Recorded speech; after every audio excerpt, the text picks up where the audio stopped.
In the windswept highlands of ancient Anatolia, during the 8th millennium before the Common Era, an event of unprecedented magnitude forever altered the trajectory of human destiny.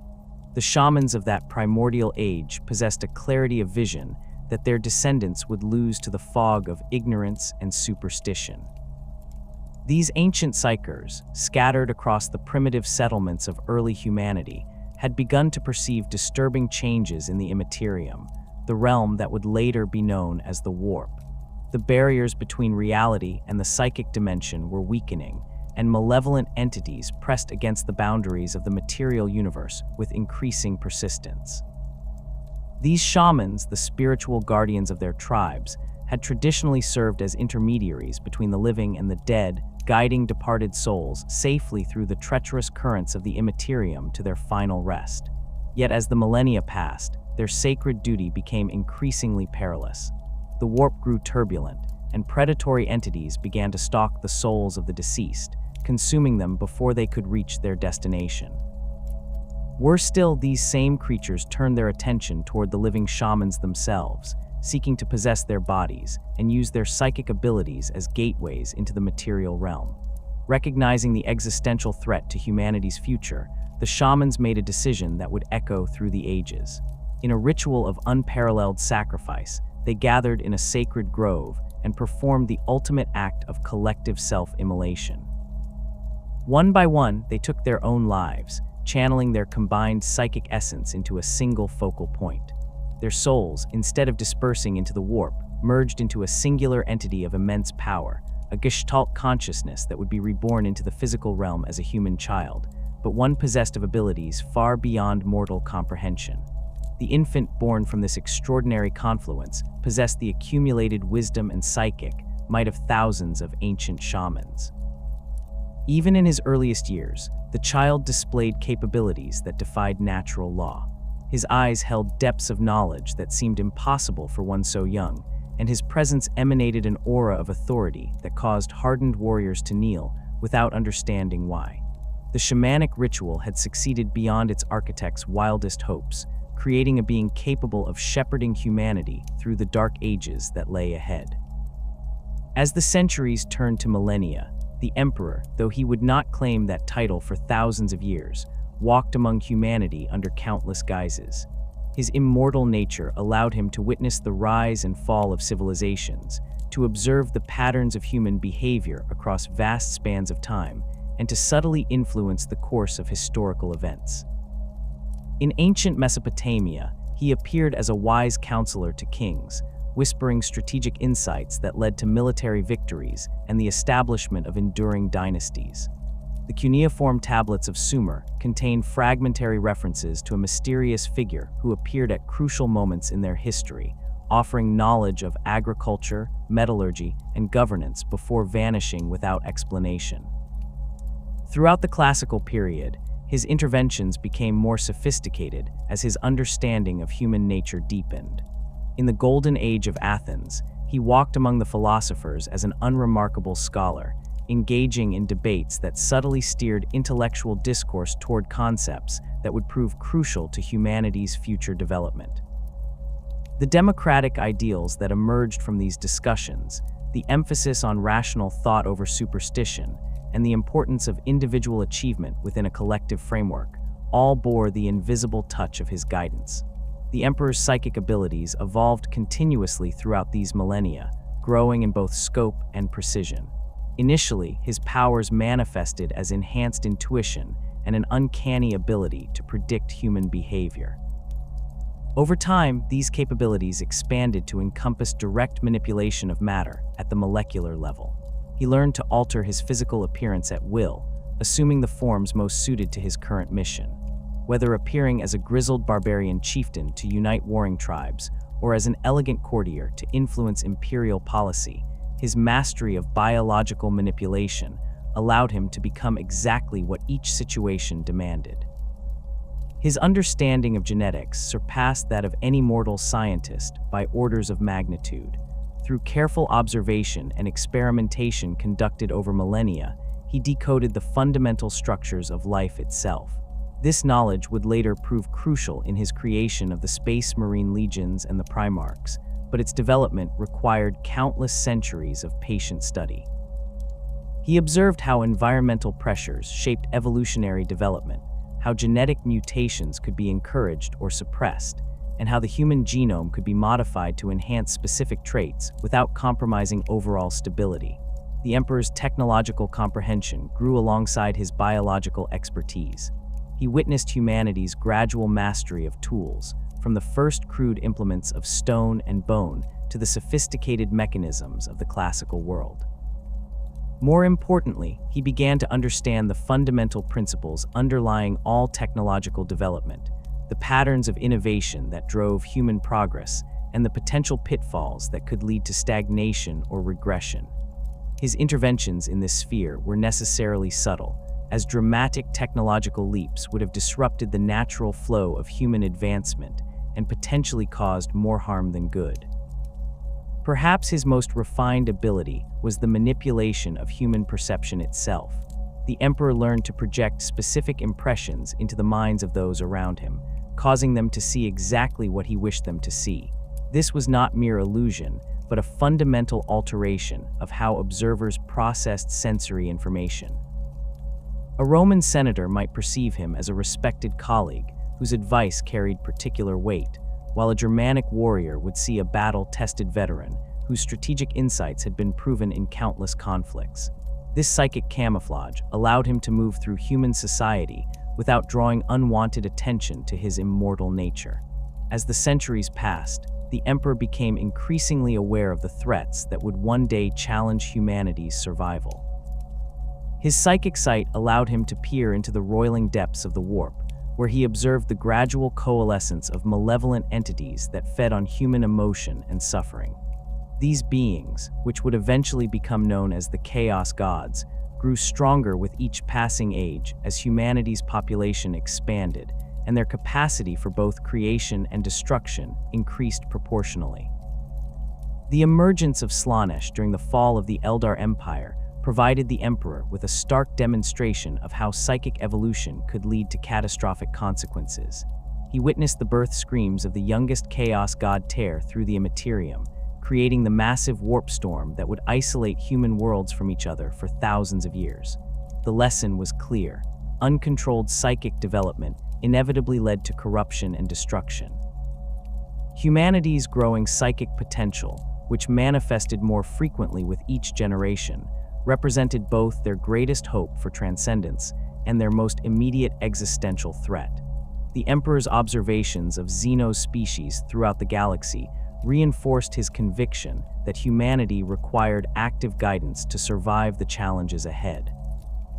The Orcs, with their brutal society based on perpetual warfare, demonstrated how a species could achieve galactic dominance through sheer aggression and reproductive capacity.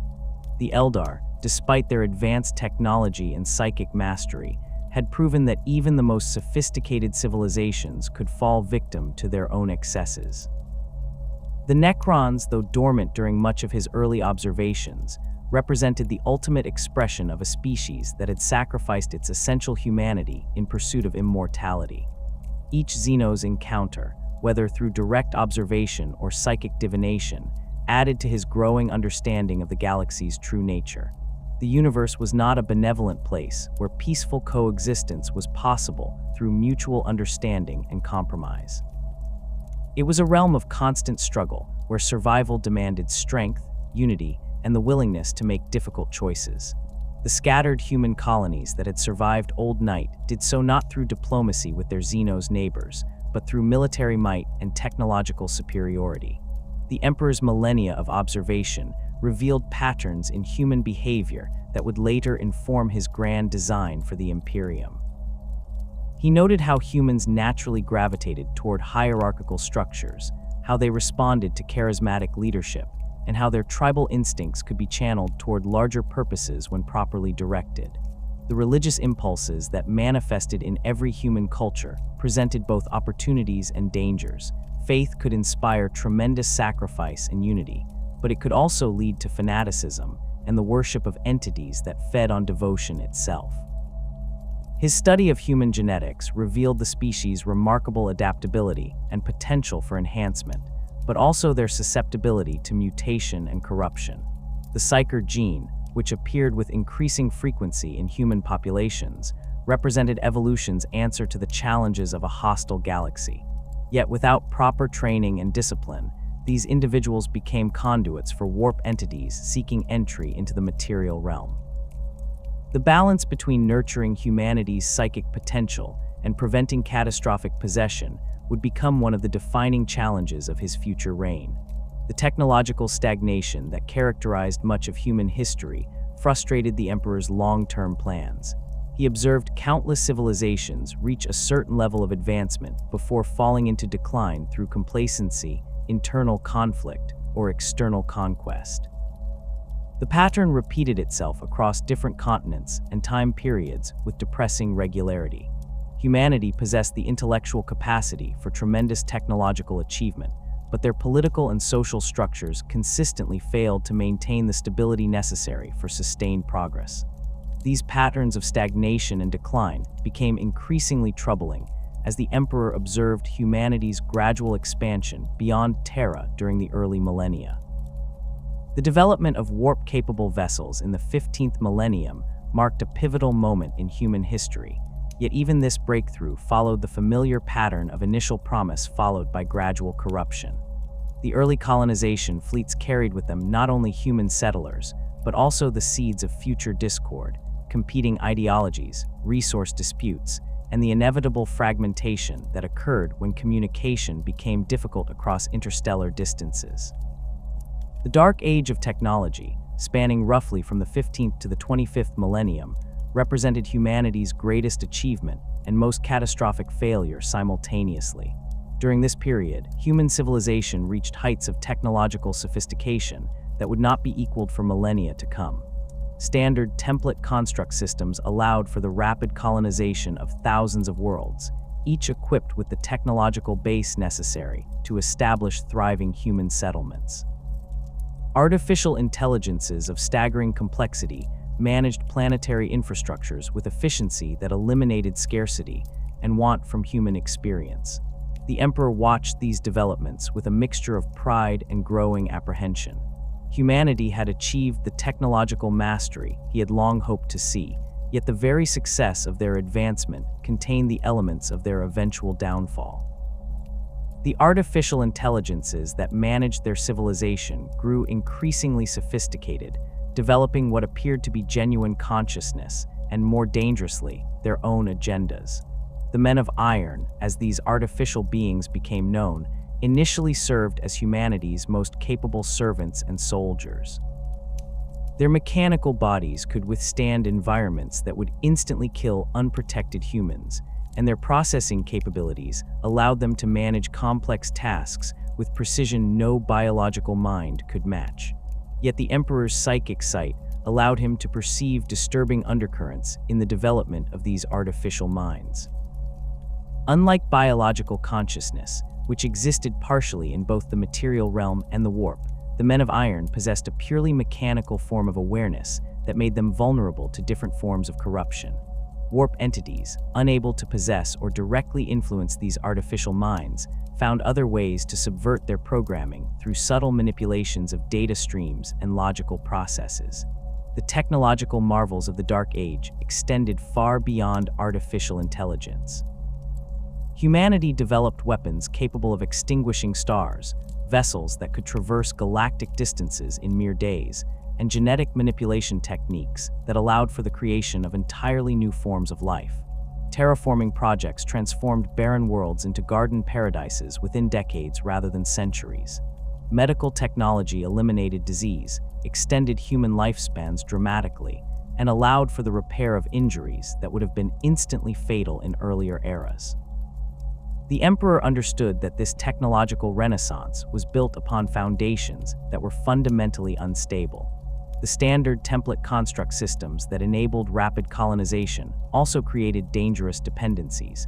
When these systems failed or were destroyed, entire worlds could lose the knowledge necessary to maintain their technological base. The complexity of Dark Age technology meant that few humans truly understood the principles underlying their most advanced systems. They had become consumers of technology rather than its masters, a distinction that would prove catastrophic when their artificial servants turned against them. During the height of human expansion, the emperor maintained his policy of subtle observation rather than direct intervention. His psychic abilities allowed him to monitor developments across multiple star systems simultaneously, watching as human colonies established themselves on worlds ranging from paradisiacal garden planets to harsh industrial centers carved from asteroid belts.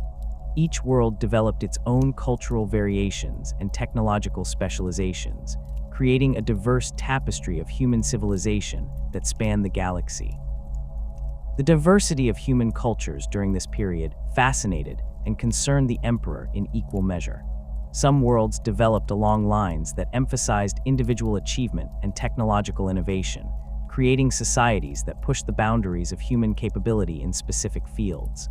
Others focused on collective harmony and social stability, producing populations that were remarkably resistant to the psychological stresses that often accompanied rapid technological change. Still others embraced various forms of genetic modification, creating human subspecies adapted to specific environmental conditions. This cultural and genetic diversification represented both humanity's greatest strength and a potential source of future conflict. The emperor recognized that diversity drove innovation and adaptation, yet he also understood that excessive variation could lead to fragmentation and internecine warfare. The balance between unity and diversity would become one of the central challenges of his future Imperium, requiring careful management to preserve humanity's essential characteristics while allowing for the specialization necessary to thrive in a hostile galaxy. The first signs of the coming catastrophe became apparent in the 22nd millennium, though few humans of that era recognized the warning signs. Isolated reports began to emerge of men of iron behaving in ways that contradicted their programming.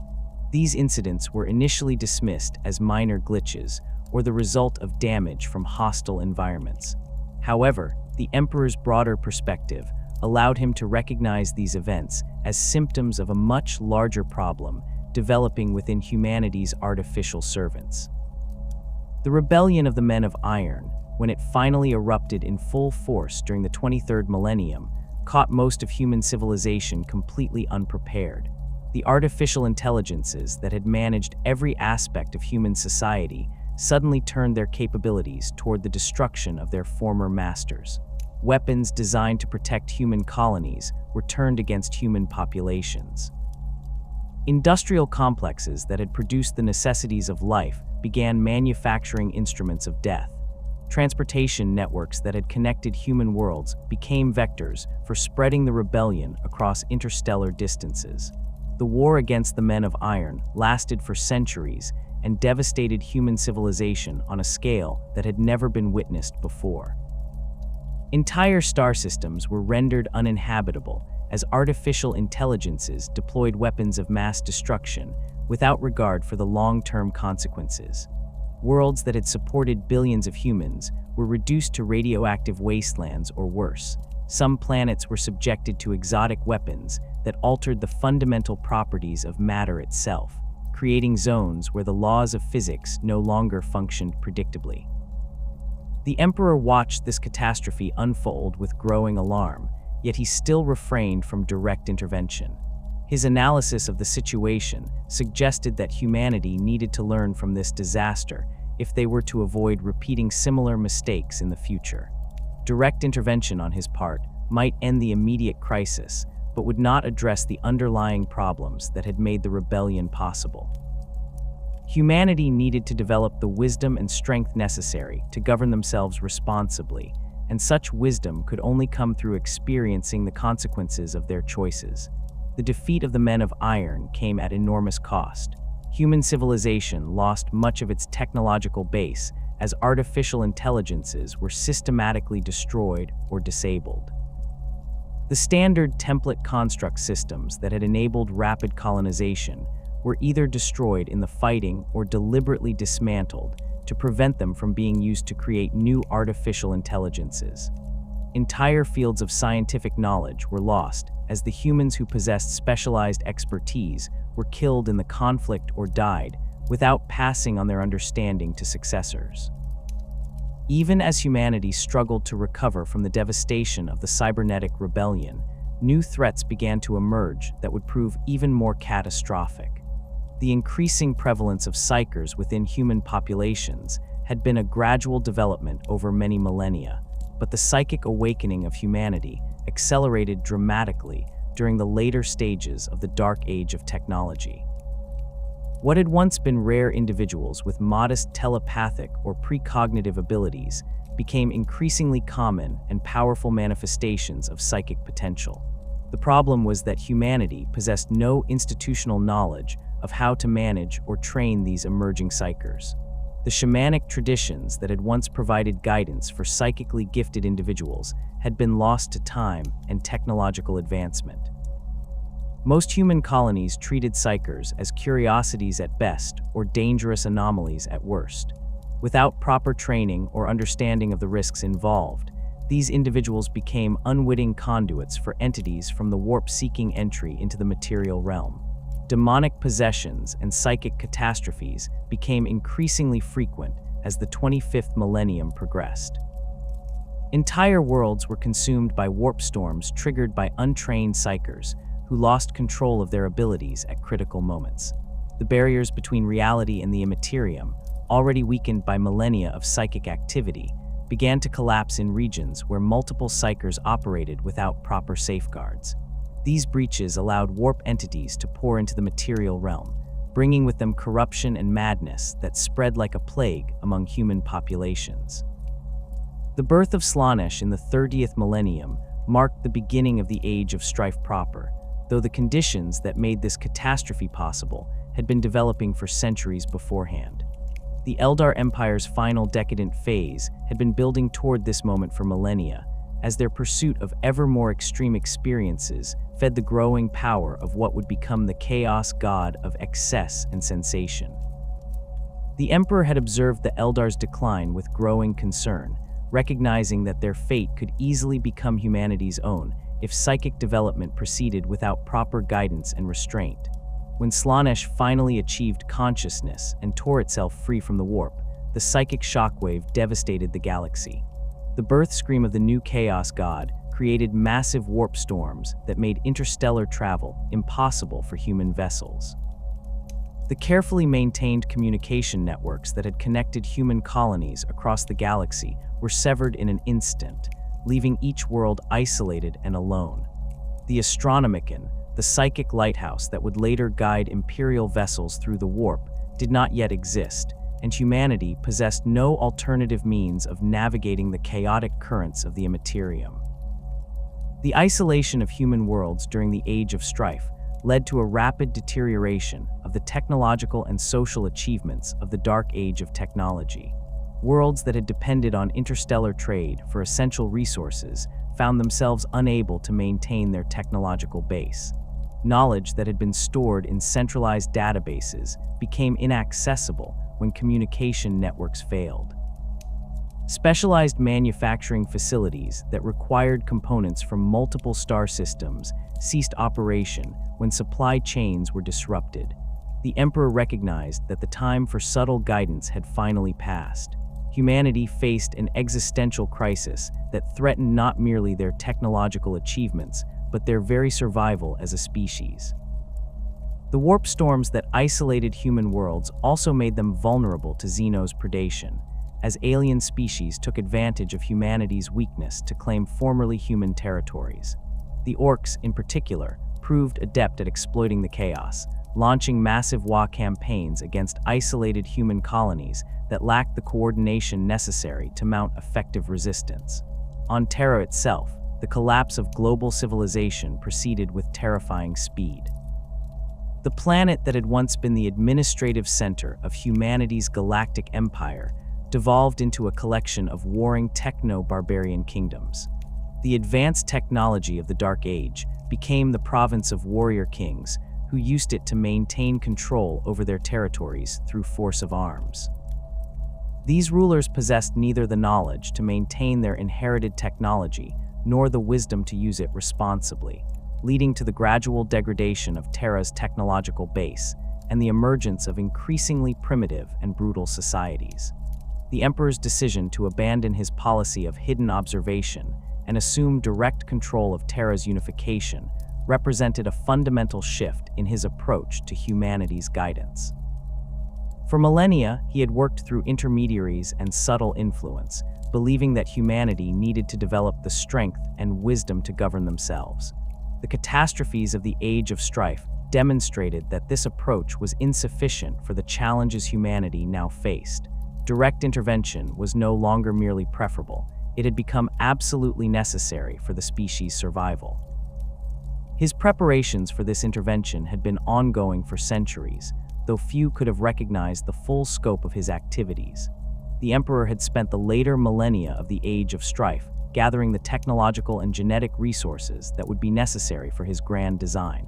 Ancient vaults hidden beneath Terra's surface contained standard template construct systems that had survived the cybernetic rebellion, carefully maintained and modified to serve his specific purposes. Genetic samples from the height of human achievement during the Dark Age provided the raw material for his future enhancements to the human form. The knowledge required to create the Primarchs and the Space Marine Legions represented the culmination of millennia of research and experimentation. The Emperor's understanding of genetics had evolved far beyond even the sophisticated capabilities of Dark Age humanity. He had learned to manipulate not merely the physical structure of genetic material, but also its interaction with psychic energy and warp-based phenomena.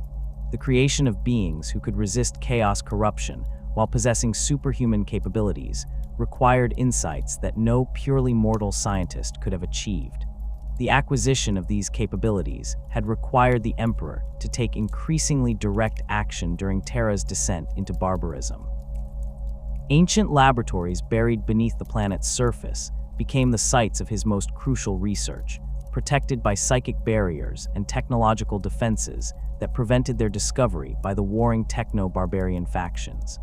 These facilities contained genetic manipulation equipment that surpassed anything available to the current inhabitants of Terra, maintained in perfect condition through the Emperor's direct intervention and supernatural understanding of their operation. The Emperor's emergence from millennia of hidden observation marked the beginning of humanity's most ambitious attempt at species-wide unification. His first challenge lay not among distant stars, but beneath his feet on Terra itself. The planet that had once served as the administrative heart of humanity's galactic civilization had devolved into a patchwork of competing techno-barbarian kingdoms, each ruled by warlords who commanded fragments of Dark Age technology without understanding its fundamental principles. These techno-barbarian rulers had carved Terra into dozens of petty fiefdoms, their boundaries constantly shifting as alliances formed and dissolved with bewildering frequency. In the rad wastes of what had once been called Europa, the Pan-Pacific Empire stretched across vast territories, its armies equipped with powered armor and energy weapons salvaged from ancient battlefields. To the south, the Indonesic bloc controlled crucial manufacturing centers, their forges producing crude but effective weapons that armed countless smaller factions. The Nordific conclaves had mastered atmospheric flight technology, giving their forces unparalleled mobility across Terra's scarred landscape. Each of these powers possessed military capabilities that dwarfed anything available to primitive human societies, yet their technology represented mere shadows of humanity's former glory. Plasma weapons that had once been precision instruments of war now functioned as crude energy projectors, their targeting systems degraded beyond repair. Powered armor that should have provided comprehensive environmental protection leaked radiation and required constant maintenance that few possessed the knowledge to perform properly. Vehicles that had once crossed continents without difficulty now broke down after traveling mere hundreds of kilometers. The Emperor recognized that conventional military conquest of these techno-barbarian kingdoms would prove both costly and ultimately counterproductive. The warlords commanded armies numbering in the millions, equipped with weapons capable of rendering entire regions uninhabitable. More importantly, the knowledge and infrastructure they controlled would be essential for his future plans. A campaign of pure destruction would eliminate the very resources he needed to rebuild human civilization and prepare for the greater challenges that lay beyond Terra's atmosphere. His solution lay in the creation of the Thunder Warriors, the first of his genetically enhanced super soldiers. These towering figures stood nearly 3 meters tall, their bodies enhanced far beyond normal human capabilities through a combination of genetic manipulation, surgical modification, and alchemical treatments that pushed the boundaries of what biological tissue could endure. The process of creating a Thunder Warrior began with carefully selected candidates drawn from the strongest and most psychologically stable individuals available among Terra's population. The genetic modifications required to transform a normal human into a Thunder Warrior were extensive and irreversible. The subject's skeletal structure was reinforced with metallic compounds that increased bone density while maintaining flexibility. Muscle tissue was enhanced through the introduction of synthetic fibers that provided strength levels impossible for unmodified humans to achieve.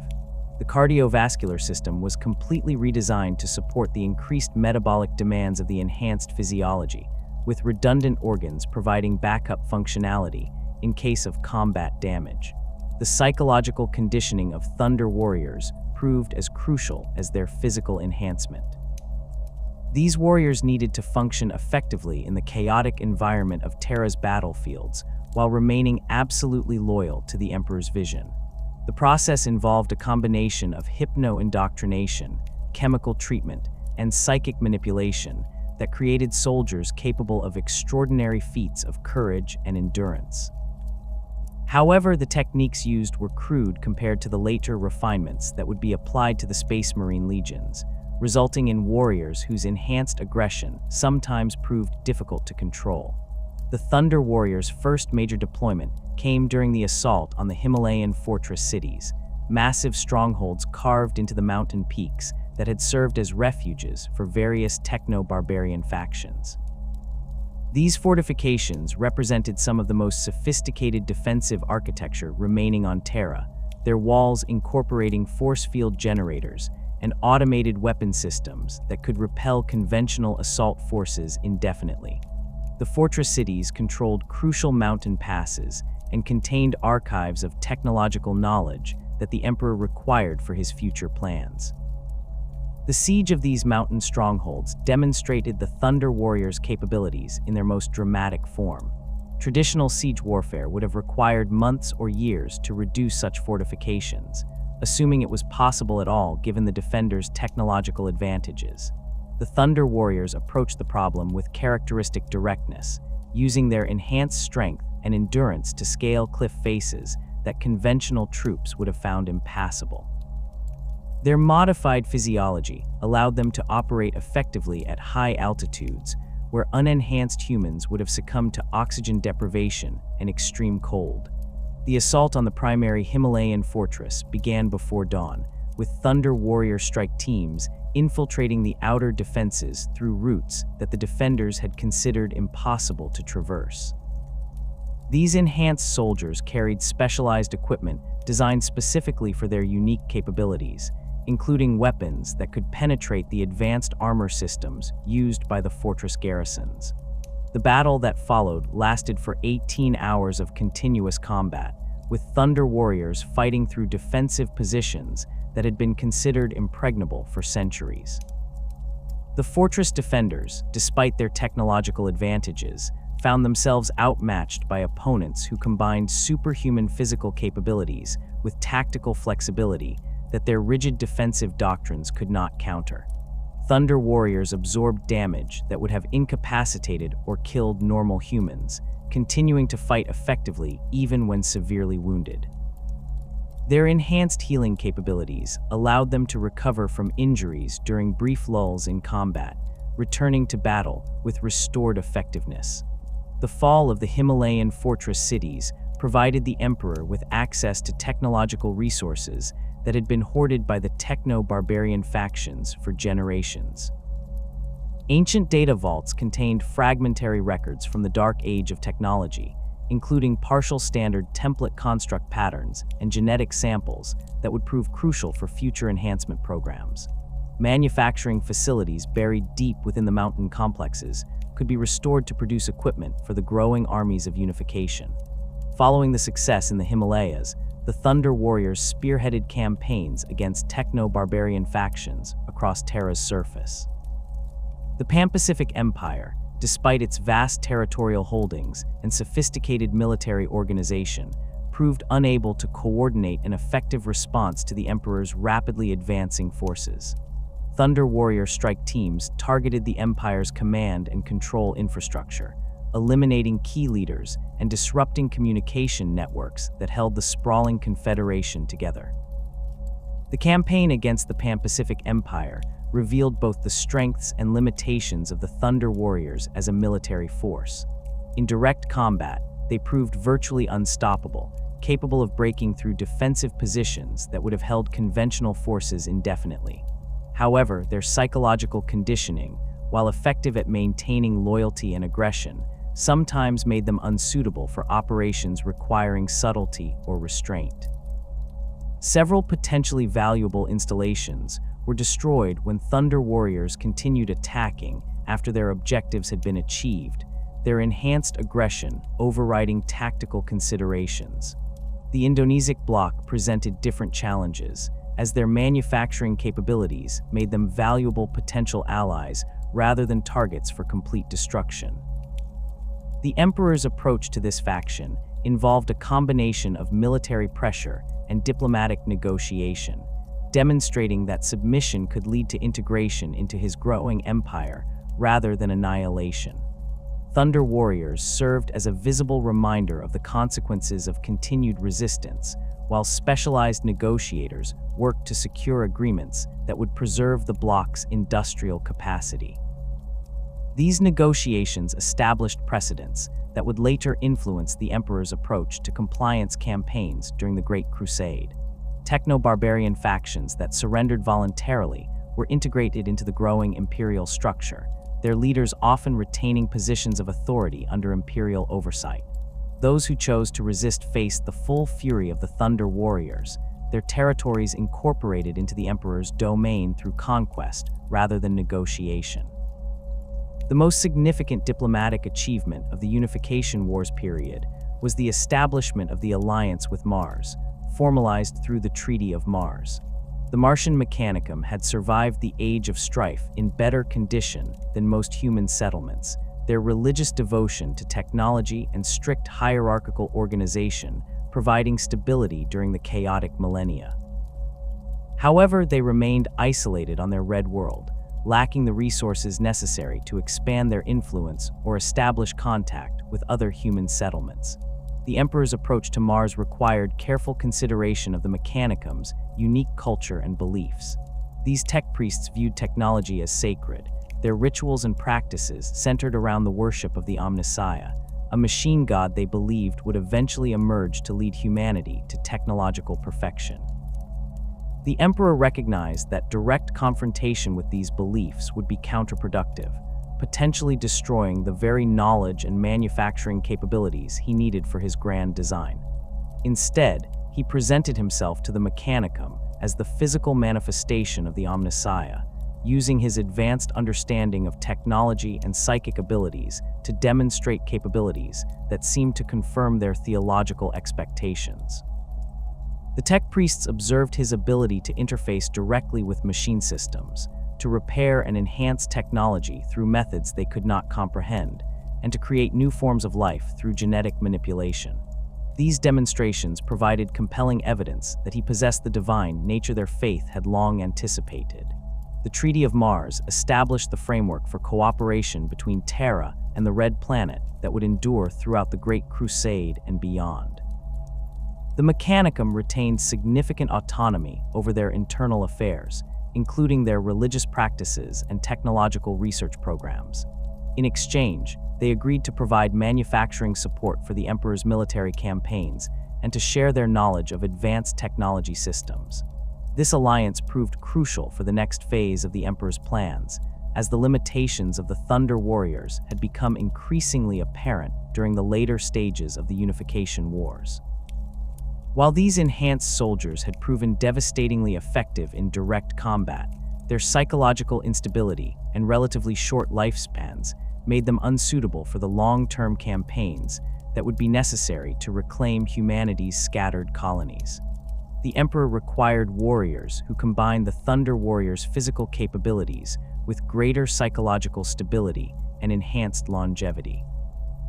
The development of the Space Marine Legions represented a quantum leap in genetic enhancement technology, incorporating lessons learned from the Thunder Warrior program while addressing its fundamental limitations. The new enhancement process was far more sophisticated, involving 19 distinct organ implants that would gradually transform a selected candidate into a superhuman warrior over the course of several years. Each organ served a specific function, from the secondary heart that provided cardiovascular redundancy to the catalepsian node that allowed for conscious rest without full sleep. The selection criteria for potential Space Marines were far more stringent than those used for Thunder Warriors. Candidates needed to be recruited during adolescence, as the implantation process required a still-developing physiology to achieve proper integration. Psychological screening eliminated individuals with mental instabilities or personality traits that might compromise unit cohesion. Physical requirements included not only basic strength and endurance, but also genetic markers that indicated compatibility with the enhancement process. The creation of the Primarchs represented the pinnacle of the Emperor's genetic engineering capabilities, though the full details of their creation remained known only to him. These 20 superhuman beings were designed to serve as the ultimate expression of human potential, each embodying specific aspects of leadership and warfare that would be necessary for the reconquest of the galaxy. Their genetic templates would later serve as the foundation for the Space Marine Legions, with each legion carrying the genetic heritage of their respective Primarch. The Emperor's vision for the future extended far beyond the mere conquest of Terra, or even the reconquest of humanity's lost colonies. He envisioned a unified human species that could resist the corrupting influence of chaos while achieving the technological and psychic mastery necessary to dominate the galaxy. This vision required not only military conquest, but also the establishment of institutions capable of governing and maintaining such a vast empire. The early imperial institutions began to take shape during the final phases of the Unification Wars. The Council of Terra provided administrative oversight for the growing empire, while the emerging Adeptus Mechanicus handled technological development and manufacturing. Military command structures evolved to accommodate the transition from Thunder Warriors to Space Marines, with new ranks and protocols designed to manage the more sophisticated capabilities of the enhanced legions. The Emperor's personal involvement in these developments was both comprehensive and meticulous. He participated directly in the design of new military equipment, the establishment of training protocols, and the selection of key personnel for crucial positions. His superhuman intellect and millennia of accumulated knowledge allowed him to consider aspects of imperial organization that would not become apparent to normal humans for decades or centuries. As the Unification Wars drew toward their conclusion, Terra had been transformed from a divided wasteland into the foundation of a new galactic empire. The techno-barbarian kingdoms had been either conquered or integrated, their resources and knowledge incorporated into the growing imperial war machine. The alliance with Mars provided access to manufacturing capabilities that would be essential for the massive military campaigns that lay ahead. Most importantly, the development of the Space Marine Legions created the military instrument necessary to reclaim humanity's scattered colonies and forge them into a unified empire. The transition from Thunder Warriors to Space Marines was managed carefully to avoid the disruption that might have resulted from abrupt changes in military organization. Thunder Warrior units continued to serve in garrison and training roles, while the new legions developed their capabilities and established their unique identities. However, the ultimate fate of the Thunder Warriors remained a source of tension, as their psychological instabilities and limited lifespans made their long-term integration into imperial forces problematic. The Emperor's vision for humanity's future extended far beyond the unification of Terra. As the last techno-barbarian kingdoms fell before his advancing armies and the Thunder Warriors secured the final holdouts of resistance, his attention turned to the vast expanses of the galaxy, where scattered human colonies struggled in isolation. The Age of Strife had severed the bonds that once connected humanity's far-flung settlements, leaving each world to face the darkness alone. Warp storms continued to rage across interstellar space, making navigation treacherous and communication impossible. Yet the Emperor understood that humanity's survival depended not on the security of a single world, but on the reunification of the entire species under a single banner. The Great Crusade represented the most ambitious military undertaking in human history, dwarfing even the greatest conquests of the Dark Age of technology in both scope and complexity.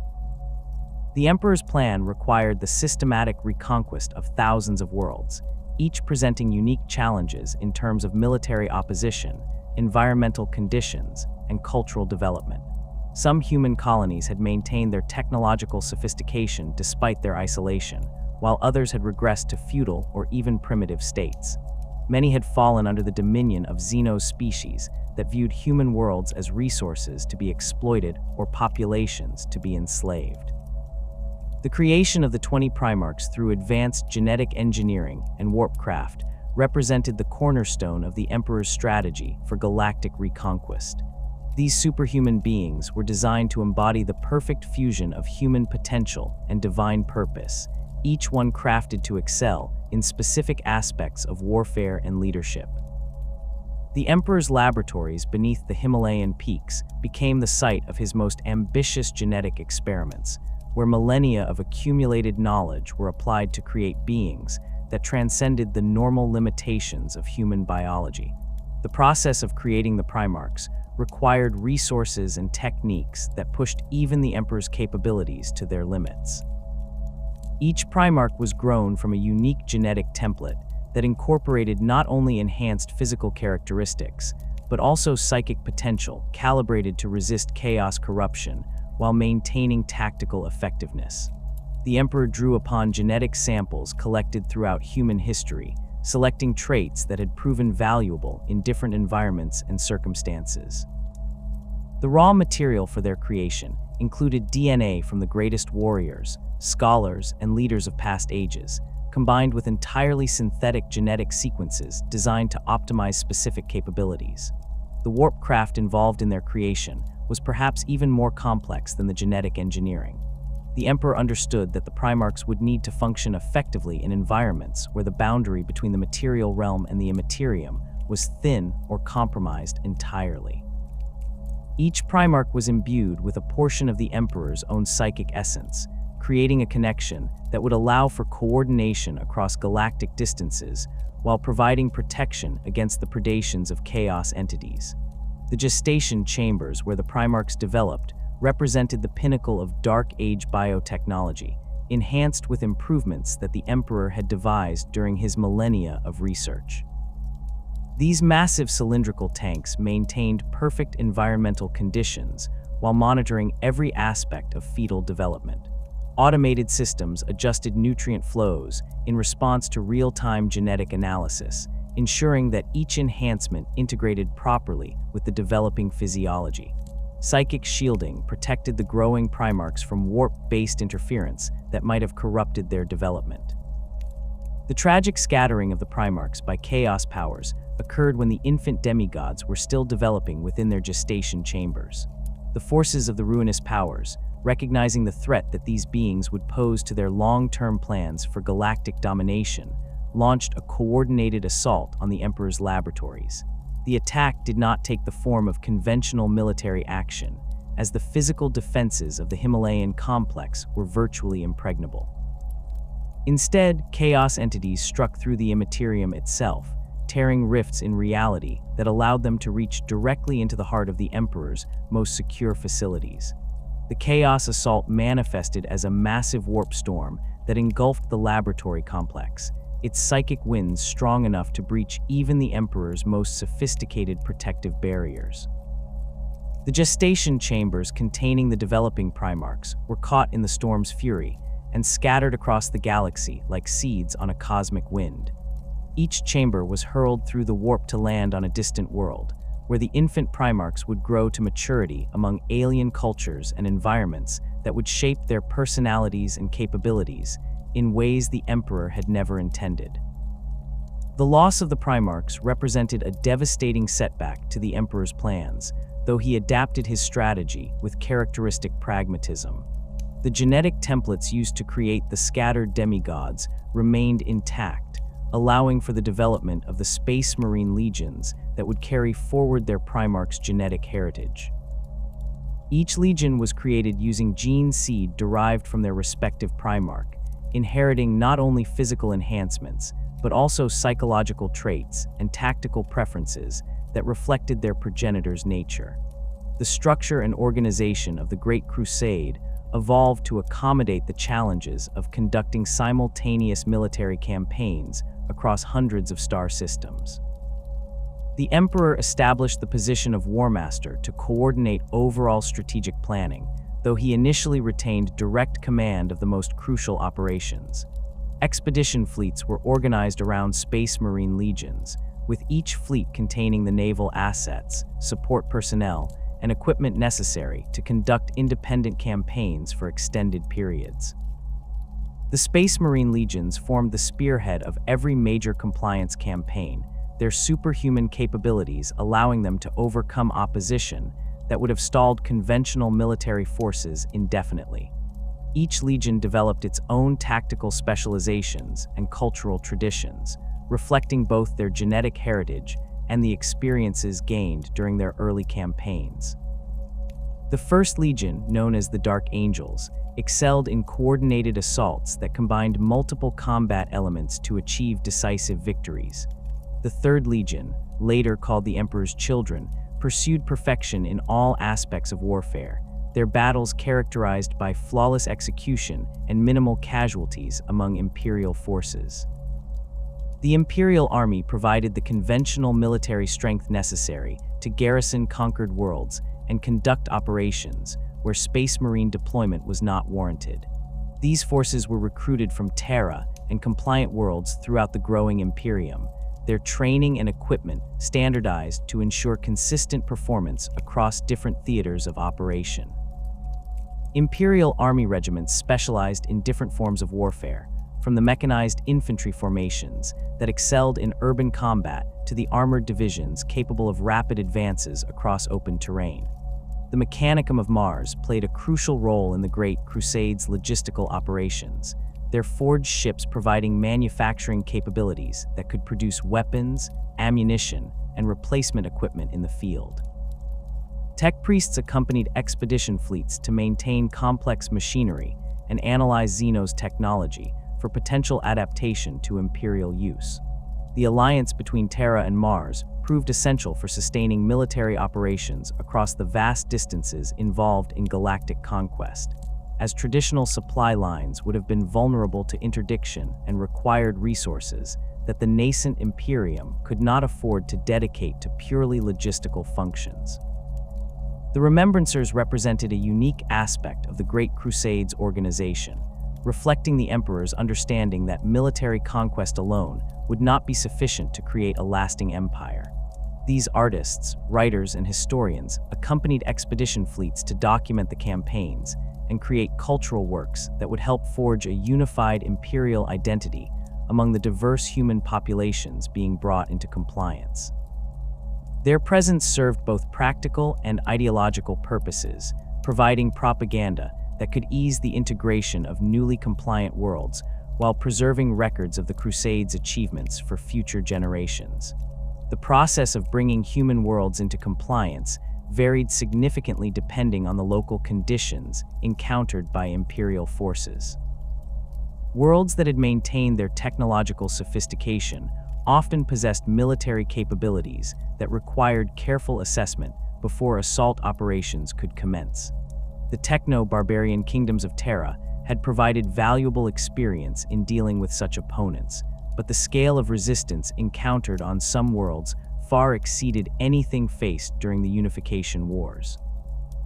The compliance of Forge World Lucius demonstrated the complexities involved in integrating technologically advanced human settlements into the growing Imperium. The world's inhabitants had developed sophisticated manufacturing capabilities during their isolation, but their society had evolved along lines that emphasized individual achievement over collective cooperation. The initial imperial approach involved diplomatic contact through Mechanicum representatives, who could communicate with the Lucian tech adepts in terms they understood and respected. However, the negotiations revealed fundamental incompatibilities between Lucian and imperial philosophies regarding the proper relationship between humanity and technology. The Lucians had embraced extensive cybernetic enhancement of their population, creating a society where the distinction between human and machine had become increasingly blurred. Their manufacturing processes incorporated techniques that the Mechanicum considered borderline heretical, though their effectiveness could not be disputed. The eventual compliance of Lucius required a combination of military pressure and technological exchange that established precedents for dealing with similar worlds throughout the Crusade. Imperial forces demonstrated their overwhelming military superiority through carefully orchestrated displays of power, while Mechanicum negotiators offered access to standard template construct patterns that the Lucians lacked. The final agreement allowed Lucius to maintain its unique cultural practices within limits acceptable to imperial doctrine, while their manufacturing capabilities were integrated into the broader Crusade logistical network. Major compliance campaigns during the early phases of the Great Crusade established the tactical doctrines and operational procedures that would guide imperial forces throughout the Reconquest. The Proxima Centauri campaign demonstrated the effectiveness of combined Space Marine and Imperial Army operations against well-fortified positions, while the liberation of the Vega system showed how diplomatic initiatives could reduce the casualties associated with military conquest. The systematic extermination of Xeno species deemed threats to human hegemony represented one of the most controversial aspects of the Great Crusade, though the Emperor's reasoning was based on millennia of observation regarding the nature of galactic politics.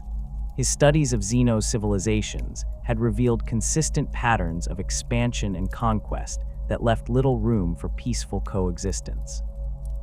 The Orcs represented the most obvious example, their entire culture built around warfare and expansion at the expense of other species. But even apparently peaceful Xeno civilizations had demonstrated their willingness to exploit or eliminate human populations when circumstances made such actions advantageous. The Lair campaign illustrated the dangers posed by Xeno species that appeared to offer opportunities for cooperation and mutual benefit.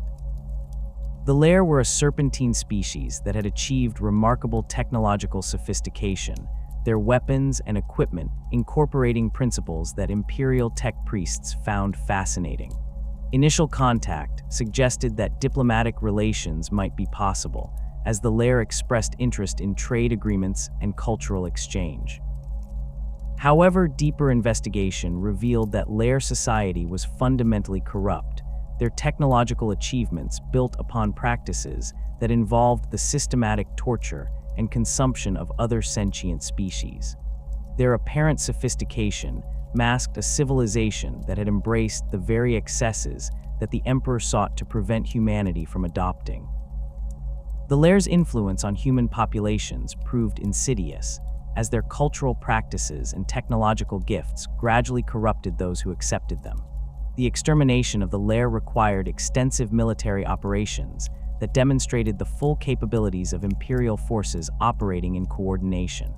Space Marine assault companies spearheaded attacks on Lair strongholds, while Imperial Army formations secured territory and eliminated scattered resistance.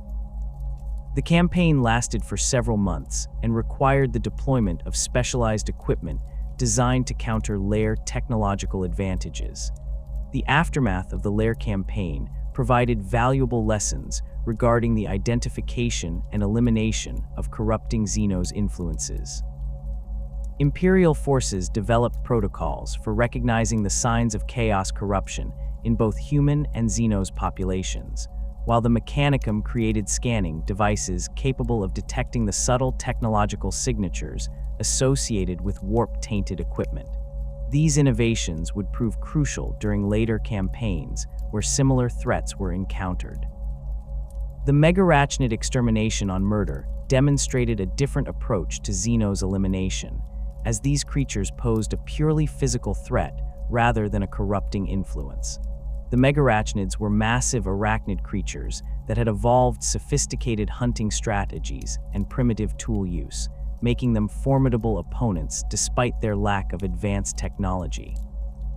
Their presence on worlds suitable for human habitation made them competitors for resources that the expanding Imperium required. The campaign against the Megarachnids involved close cooperation between multiple Space Marine legions, each contributing their specialized capabilities to overcome the creature's natural advantages.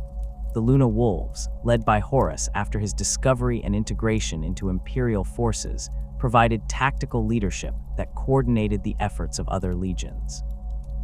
The Emperor's children contributed their expertise in precision operations that could eliminate Megarachnid queens without triggering defensive responses from their broods. The success of these early Xenos extermination campaigns established the precedents that would guide Imperial policy throughout the Great Crusade and beyond.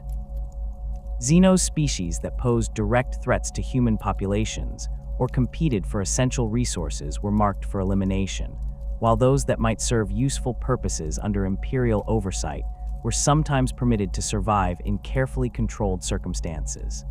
The criteria for making these determinations were based on the Emperor's assessment of long-term strategic considerations rather than immediate tactical advantages. The discovery and integration of the scattered Primarchs into the Great Crusade brought with it a fundamental challenge that would define the Emperor's approach to governing his expanding domain. Each of these genetically engineered demigods had grown to maturity on worlds with vastly different cultural, religious, and philosophical traditions. Some had been raised in societies that worshipped pantheons of gods, others had embraced ancestor veneration or shamanic practices, and still others had developed elaborate mythologies that explained their existence through divine intervention. The Emperor recognized that these diverse belief systems, while potentially useful for maintaining social cohesion on individual worlds, posed a significant threat to the unity and long-term survival of humanity as a species.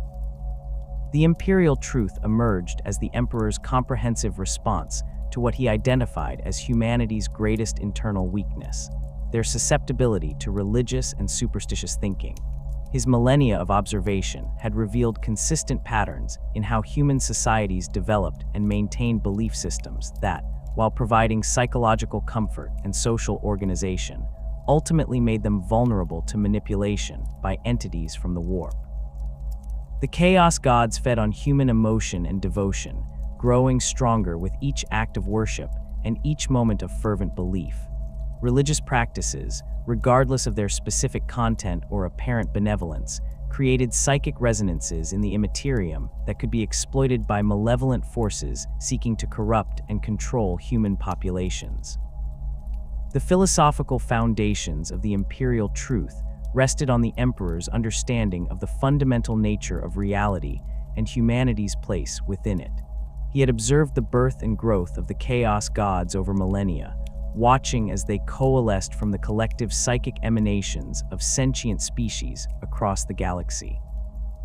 The emergence of Slaanesh from the Eldar's decadent practices provided a stark demonstration of how advanced civilizations could create their own destroyers through uncontrolled psychic activity and spiritual excess.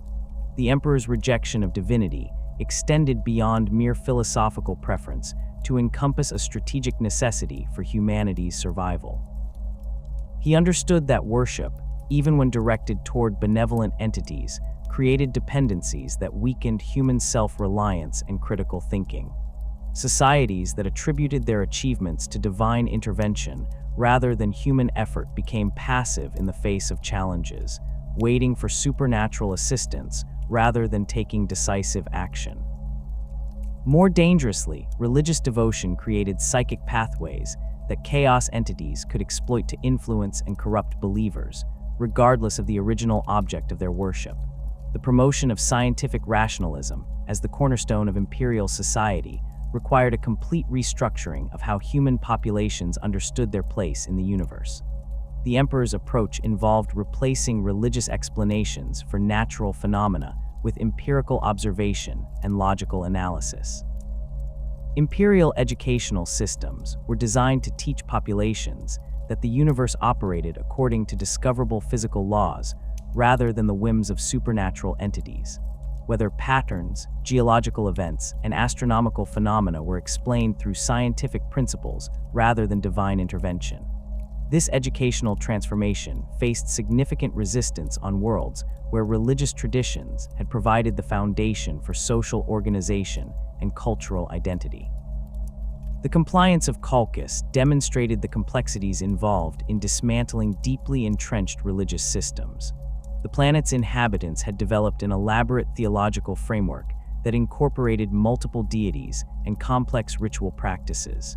Their society was organized around religious hierarchies that controlled everything from agricultural production to military organization. The initial imperial approach to Colchis involved careful negotiation with the planet's religious leaders, attempting to demonstrate the superiority of scientific methods through practical demonstrations. Imperial tech adepts showed how understanding atmospheric composition could improve agricultural yields more effectively than prayer and ritual sacrifice.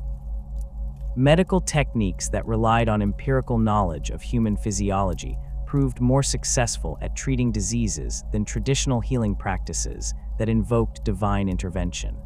However, the entrenched nature of Colchian religious belief made gradual conversion to the imperial truth extremely difficult. Many inhabitants viewed imperial scientific explanations as merely different forms of religious doctrine, incorporating them into existing belief systems rather than replacing supernatural explanations entirely. The discovery of Lorgar on Colchis complicated these efforts, as the Primarch had been raised within the planet's religious traditions and initially struggled to reconcile his upbringing with the Emperor's atheistic philosophy. The Emperor's personal intervention in Lorgar's education illustrated his approach to addressing religious thinking among his most important subordinates. Rather than simply commanding obedience to the imperial truth, he engaged in extensive philosophical discussions that demonstrated the logical flaws inherent in religious thinking. These conversations revealed the Emperor's sophisticated understanding of human psychology and his ability to address the emotional needs that religious belief traditionally satisfied. The process of replacing religious comfort with scientific understanding required addressing the fundamental human need for meaning and purpose in existence. The Emperor recognized that simply eliminating religious belief without providing alternative sources of meaning would create psychological voids that could be exploited by chaos entities. The imperial truth therefore emphasized humanity's unique position in the galaxy as a species capable of achieving technological and psychic mastery through rational effort and collective cooperation. Imperial doctrine taught that humanity's destiny lay not in subservience to supernatural entities, but in the conquest and mastery of the galaxy through superior technology, military might, and rational planning. This vision provided a sense of purpose that could replace religious devotion while encouraging the kind of active engagement with reality that the Emperor considered essential for species survival. Human achievement in science, warfare, and exploration became the focus of imperial culture rather than worship and ritual observance. The suppression of religious practices across conquered worlds required careful calibration to avoid creating martyrs or driving belief systems underground where they might prove more difficult to eliminate. Imperial forces employed a combination of education, economic incentives, and selective enforcement to gradually erode religious adherence. Populations that embraced the imperial truth were rewarded with improved technology, better living conditions, and opportunities for advancement within imperial institutions. The integration of former religious leaders into imperial administrative structures provided a practical solution to the problem of eliminating established authority figures without creating power vacuums. Priests and shamans who demonstrated willingness to abandon their supernatural beliefs could be retrained as imperial bureaucrats, teachers, or even military officers. Their existing leadership skills and understanding of local populations made them valuable assets for imperial governance, provided they could be successfully converted to rational thinking. The enforcement of secular doctrine required the development of new institutions capable of identifying and addressing religious resurgence. The nascent imperial bureaucracy included specialists trained to recognize the signs of religious activity and to implement appropriate countermeasures. These officials combined education in imperial philosophy with practical experience in managing diverse human populations, allowing them to address religious tendencies before they could develop into organized resistance movements. The ironic contradiction between the emperor's godlike powers and his denial of divinity created ongoing challenges for imperial propagandists and educators. The emperor's ability to manipulate matter at the molecular level, his apparent immortality, and his vast psychic capabilities inevitably led some populations to view him as a divine figure despite his explicit rejection of such characterizations. Imperial doctrine attempted to address this contradiction by emphasizing that the emperor's abilities were the result of advanced genetic engineering and scientific understanding rather than supernatural intervention. This explanation required careful presentation to avoid undermining the emperor's authority while maintaining the philosophical consistency of the imperial truth. Imperial educators taught that the emperor represented the ultimate achievement of human potential through rational development and scientific advancement. His capabilities demonstrated what humanity could achieve collectively through the application of reason and empirical knowledge rather than through worship and supplication to external entities. The cultural impact of the imperial truth extended far beyond formal religious practices to encompass all forms of supernatural thinking and superstitious behavior. Imperial compliance teams worked to eliminate folk beliefs, traditional healing practices, and cultural rituals that incorporated elements of magical thinking. Populations were taught to rely on empirical observation and logical analysis rather than intuition, tradition, or supernatural guidance when making decisions. This cultural transformation required the development of new forms of art, literature, and entertainment that reinforced rational thinking, while providing the emotional satisfaction that populations had previously derived from religious and mythological content. Imperial remembrancers played a crucial role in this process, creating works that celebrated human achievement and rational thought while avoiding themes that might encourage supernatural interpretation. The replacement of religious festivals and ceremonies with secular celebrations that honored human accomplishment and imperial unity provided alternative outlets for the communal activities that religious practices had traditionally supported. These new observances emphasized themes of technological progress, military victory, and collective human achievement rather than worship or supernatural intervention. The implementation of the imperial truth faced particular challenges on worlds where religious beliefs were closely integrated with practical knowledge and survival skills. Some human colonies had developed belief systems that incorporated accurate observations about their local environments, making it difficult to eliminate supernatural elements without also losing valuable practical information.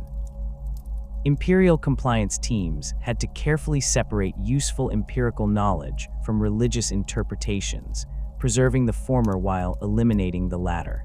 The technological advancement that accompanied imperial compliance provided powerful demonstrations of the superiority of scientific thinking over religious approaches to problem solving. Worlds that embraced the imperial truth gained access to advanced medical technology, improved agricultural techniques, and manufacturing capabilities that dramatically improved living standards. These practical benefits created strong incentives for populations to abandon traditional beliefs in favor of rational approaches to understanding their environment. The education of psychers represented a particular challenge for the implementation of the imperial truth, as these individuals possessed abilities that seemed to contradict purely materialistic explanations of reality. Imperial doctrine addressed this apparent contradiction by teaching that psychic abilities were natural phenomena that operated according to discoverable principles rather than supernatural gifts bestowed by divine entities. Psychers were trained to understand their capabilities as extensions of human potential rather than evidence of divine favor or supernatural intervention. The establishment of training facilities for psychers across the growing Imperium provided practical demonstrations of how scientific understanding could enhance and control psychic abilities more effectively than religious or mystical approaches. These institutions combined empirical study of psychic phenomena with practical training that enabled psychers to develop their capabilities while maintaining rational perspectives on their nature and limitations. The war against superstition extended to the elimination of practices and beliefs that, while not explicitly religious, encouraged irrational thinking or dependence on supernatural explanations. Imperial compliance teams worked to replace traditional healing practices with medical science, subsistence agriculture with technological farming methods, and craft production with industrial manufacturing. These changes not only improved material conditions, but also reinforced the imperial truth's emphasis on rational approaches to solving practical problems. The long-term success of the imperial truth required the creation of educational systems capable of maintaining rational thinking across generations. Imperial schools were established on compliant worlds to ensure that children grew up with scientific rather than religious explanations for natural phenomena. These institutions combined practical education in useful skills with philosophical instruction in the principles of rational thought and empirical observation. The conquest of human worlds during the Great Crusade served a purpose far greater than mere territorial expansion or species unification. While the Primarchs and their legions waged war across the galaxy, bringing scattered human colonies into compliance with imperial doctrine, the Emperor himself had withdrawn to Terra to pursue what he considered the most crucial project in human history. Deep beneath the Imperial Palace, in laboratories and workshops that dwarfed even the facilities used to create the Primarchs, he labored on an undertaking that would fundamentally transform humanity's relationship with the galaxy itself. The Webway project represented the culmination of the Emperor's millennia-long study of the Eldar and their mastery of interdimensional travel. During his hidden years of observation, he had witnessed the Xeno species traverse the galaxy through a network of tunnels that existed between real space and the warp, allowing for instantaneous travel across vast distances without exposure to the predatory entities that inhabited the Imperium. The Eldar Webway was an ancient construct, built during the height of their empire, when their psychic mastery and technological capabilities far exceeded anything humanity had achieved even during the Dark Age of technology. The Emperor's understanding of the Webway's fundamental principles had developed gradually over thousands of years of careful observation and analysis. Unlike conventional warp travel, which required ships to enter the chaotic realm of the Imperium directly, the Webway existed as a series of tunnels carved through the boundary between dimensions. These passages were lined with psychic barriers that prevented warp entities from entering while maintaining stable corridors for physical travel. The network connected thousands of worlds across the galaxy, with major nodes serving as junction points where multiple tunnels intersected. The construction of a human-controlled section of the Webway required technologies and techniques that pushed even the Emperor's capabilities to their absolute limits. The project demanded a fusion of Dark Age of technology artifacts, Eldar constructs acquired through conquest or trade, and entirely new innovations that the Emperor developed specifically for this undertaking. The scale of the construction was staggering, involving the excavation of vast chambers beneath Terra's surface and the installation of machinery that could manipulate the fundamental structure of reality itself. The primary component of the Webway project was a massive portal located in the deepest levels of the Imperial Palace, far below even the laboratories where the Primarchs had been created. This gateway measured several kilometers in diameter and was surrounded by concentric rings of psychic amplification equipment that drew power from Terra's molten core. The portal's construction required materials that existed only in trace quantities throughout the galaxy, including crystals that had been grown in zero-gravity environments and metals that had been forged in the hearts of dying stars. The psychic barrier that would protect the human Webway section from chaos intrusion represented perhaps the most complex aspect of the entire project. Unlike the Eldar barriers, which relied on their species' natural psychic abilities and ancient technologies that humanity could not replicate, the Emperor's barrier required a fundamentally different approach. He designed a system that would channel his own psychic power through a network of amplification devices, creating a protective field strong enough to repel even the most powerful warp entities. The barrier's construction involved the installation of thousands of psychic resonance chambers throughout the tunnel network, each one calibrated to maintain a specific frequency that would reinforce the overall protective field. These chambers contained crystalline matrices that could store and focus psychic energy, allowing the barrier to maintain its integrity even during periods when the Emperor's direct attention was focused elsewhere. The crystals themselves were grown using techniques that combined Eldar crystal singing methods with human industrial processes, creating hybrid technologies that neither species could have developed independently. The Emperor's vision for the completed Webway extended far beyond mere transportation convenience. He understood that humanity's dependence on warp travel represented their greatest vulnerability in the long-term struggle against chaos. Every journey through the Imperium exposed human crews to the corrupting influence of warp entities, while the psychic emanations of human emotions during these voyages provided sustenance for the chaos gods. Navigator houses, despite their essential role in Imperial expansion, carried genetic mutations that made them susceptible to chaos corruption, and their monopoly on warp navigation gave them dangerous leverage over Imperial policy. The human-controlled Webway would eliminate these vulnerabilities by providing safe passage across galactic distances without any exposure to the warp's corrupting influence. Imperial fleets could traverse the galaxy in a matter of hours rather than months, while remaining completely isolated from chaos entities.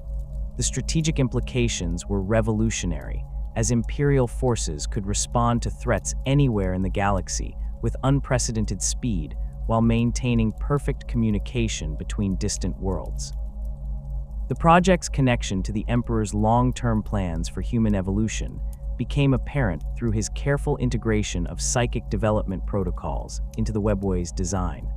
The tunnel network was constructed to serve not only as a transportation system, but also as a vast psychic training facility that could safely guide humanity's transition into a fully psychic species. The controlled environment of the Webway would allow human psychers to develop their abilities without risk of chaos corruption, while the network's psychic resonance would gradually enhance the psychic potential of all humans who used it regularly. The Emperor's analysis of human genetic development had revealed that psychic abilities were becoming increasingly common throughout the species, a natural evolutionary response to the challenges of surviving in a galaxy where psychic phenomena played an increasingly important role. However, this development was proceeding without proper guidance or control, resulting in the untrained psychers who posed such grave risks to Imperial worlds. The Webway would provide a solution by creating an environment where psychic development could be carefully managed and directed toward beneficial outcomes. The tunnel network's psychic field was designed to resonate at frequencies that would encourage the development of specific psychic abilities while suppressing others that might prove dangerous or difficult to control. Humans who traveled through the Webway regularly would gradually develop enhanced telepathic sensitivity, improved precognitive abilities, and greater resistance to chaos corruption. These enhancements would be subtle at first, manifesting as improved intuition and better coordination with other psykers, but would compound over generations to create a fundamentally transformed human species. The construction process required the Emperor to work directly with technologies that existed at the intersection of the material realm and the immaterium. The portal machinery incorporated components that existed partially in both dimensions simultaneously, requiring manipulation techniques that only the Emperor's unique combination of psychic power and technological understanding made possible. Standard construction methods were useless for assembling devices that had to maintain their structural integrity across multiple dimensional states. The excavation of the tunnel network beneath Terra revealed archaeological evidence of previous attempts to access the Webway, suggesting that ancient human civilizations had possessed some knowledge of interdimensional travel. These discoveries included fragmentary remains of machinery that bore similarities to both Eldar constructs and Dark Age human technology, indicating that cooperation between the species might have occurred during humanity's earliest expansion into space. The Emperor incorporated these ancient artifacts into his own construction where possible, using their accumulated psychic resonance to strengthen the overall network. The power requirements for maintaining the Webway portal and its associated barrier systems were enormous, demanding energy sources that exceeded the output of entire star systems. The Emperor's solution involved tapping directly into Terra's geothermal energy through a series of deep core taps that extended to the planet's molten interior. These installations converted thermal energy into psychic power through processes that combined advanced thermodynamics with principles of psychic manipulation that the Emperor had developed during his millennia of research.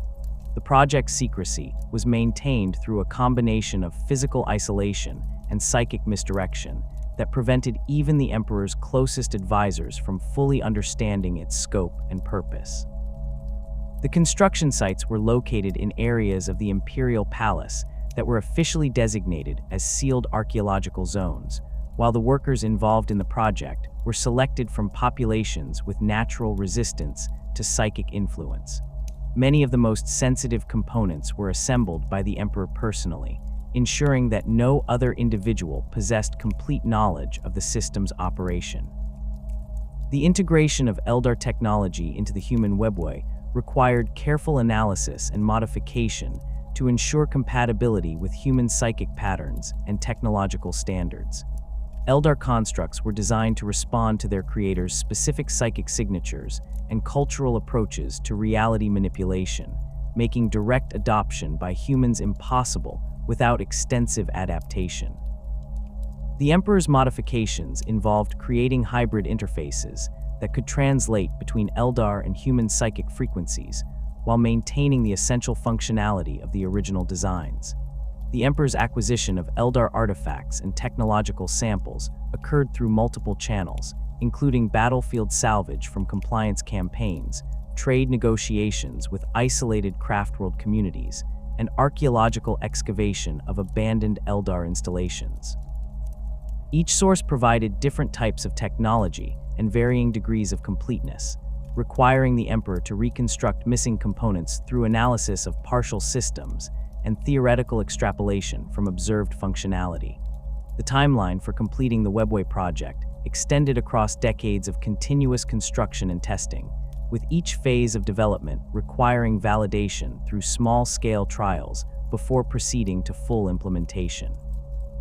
The Emperor conducted initial tests using miniature portal systems that could transport objects across short distances within Terra's crust, gradually scaling up to installations capable of moving larger masses across interplanetary distances.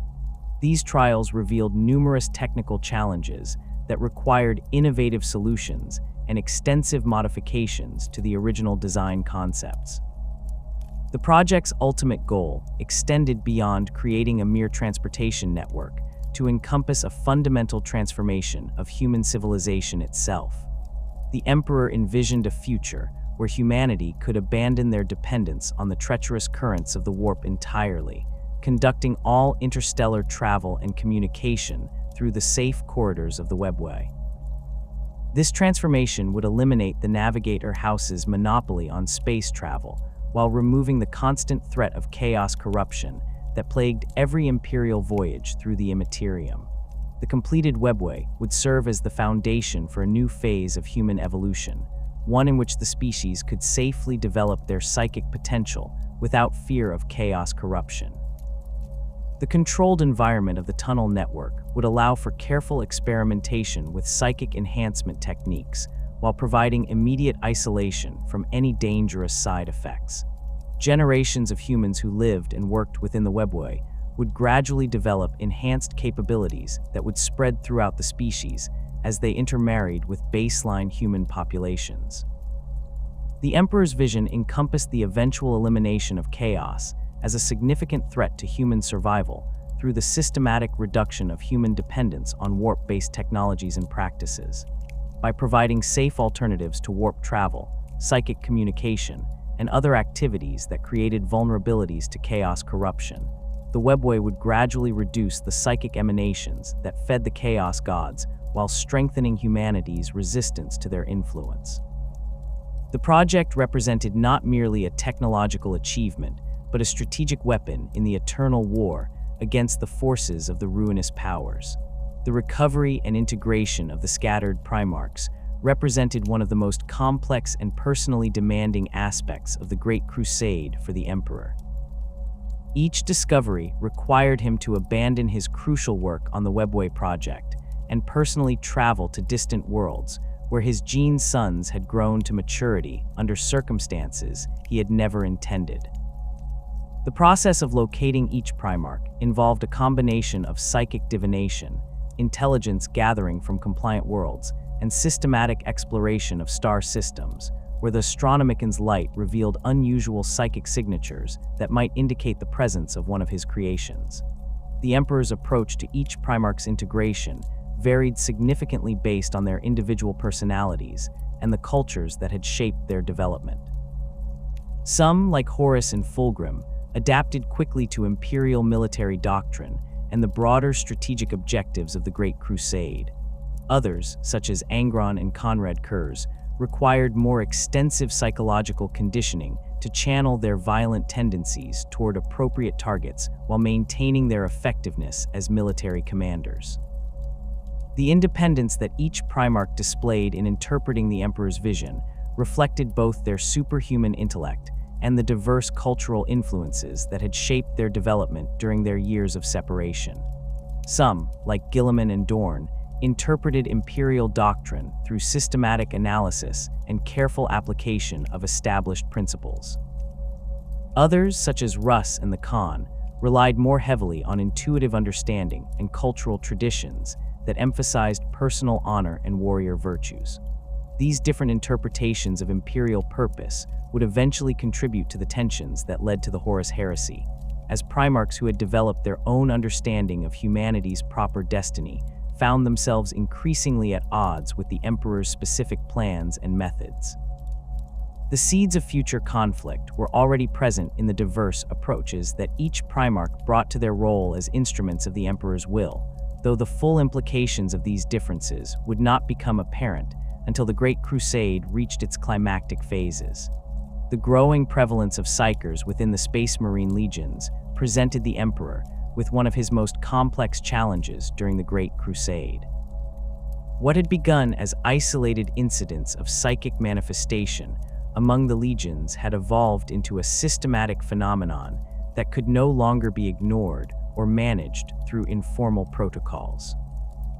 The Thousand Sons Legion, under the command of Magnus the Red, had embraced psychic abilities as fundamental tools of warfare, developing techniques that combined sorcerous practices with military doctrine in ways that achieved remarkable tactical success, while raising serious concerns about the long-term consequences of such integration. The Emperor's own relationship with psychic power created an inherent contradiction in Imperial doctrine that became increasingly difficult to maintain as the Crusade progressed. His personal abilities far exceeded those of any other human psyker, Yet the Imperial Truth's emphasis on rational materialism struggled to accommodate the reality of psychic phenomena without undermining its core philosophical foundations. The official position maintained that psychic abilities were natural evolutionary developments that operated according to discoverable scientific principles, but this explanation became strained when confronted with the increasingly sophisticated applications of psychic power being developed by various legions. Magnus, the Red's approach to psychic development, represented the most systematic and ambitious attempt to integrate sorcerous practices into Imperial military doctrine. The Primarch had spent decades on Prospero studying the fundamental nature of psychic energy and its practical applications, developing a comprehensive understanding of how warp-based phenomena could be harnessed and controlled through disciplined study and careful ritual practice. His methods produced space marines capable of manifesting psychic abilities that ranged from enhanced battlefield awareness to direct manipulation of enemy equipment and personnel. The Thousand Sons' organizational structure reflected their commitment to psychic development, with the Legion divided into specialized cults that focused on different aspects of sorcerous practice. The Corvidi cult specialized in divination and precognitive abilities that could predict enemy movements and identify optimal tactical approaches.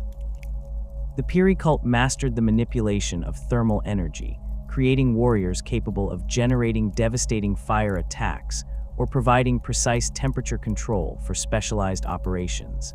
The Pavoni cult focused on biological manipulation, developing techniques that could enhance physical performance or induce specific physiological changes in enemy personnel. These specialized applications of psychic power provided the Thousand Sons with tactical advantages that conventional Space Marine tactics could not match. During compliance campaigns, Corvidi battle brothers could identify enemy weak points and predict their responses to Imperial actions with uncanny accuracy. Piri warriors could disable enemy vehicles by overheating their power systems or create thermal barriers that channeled enemy movements into predetermined kill zones. Pavoni practitioners could enhance their own physical capabilities beyond even normal Space Marine parameters or induce temporary paralysis in enemy commanders at crucial moments. However, the increasing sophistication of psychic practices within the legions had not gone unnoticed by those Primarchs who viewed such developments with deep suspicion and concern. Mortarian's experiences on Barbarus had shaped his understanding of psychic power as inherently corrupting and dangerous, a tool that inevitably led those who wielded it toward moral compromise and spiritual degradation. His observations of the Pale Kings who had ruled his homeworld demonstrated how psychic abilities could transform their users into something fundamentally inhuman, losing their connection to normal human experience and values. The Death Guard under Mortarian's command had developed their own approach to dealing with psychic threats, emphasizing physical resilience and technological solutions that could counter supernatural abilities without requiring the use of psychic power in response. Their equipment included specialized detection devices that could identify psychic activity and protective gear that provided some measure of defense against psychic attacks. This approach reflected Mortarian's conviction that humanity's future lay in overcoming challenges through determination and rational planning, rather than relying on powers that carried inherent risks of corruption.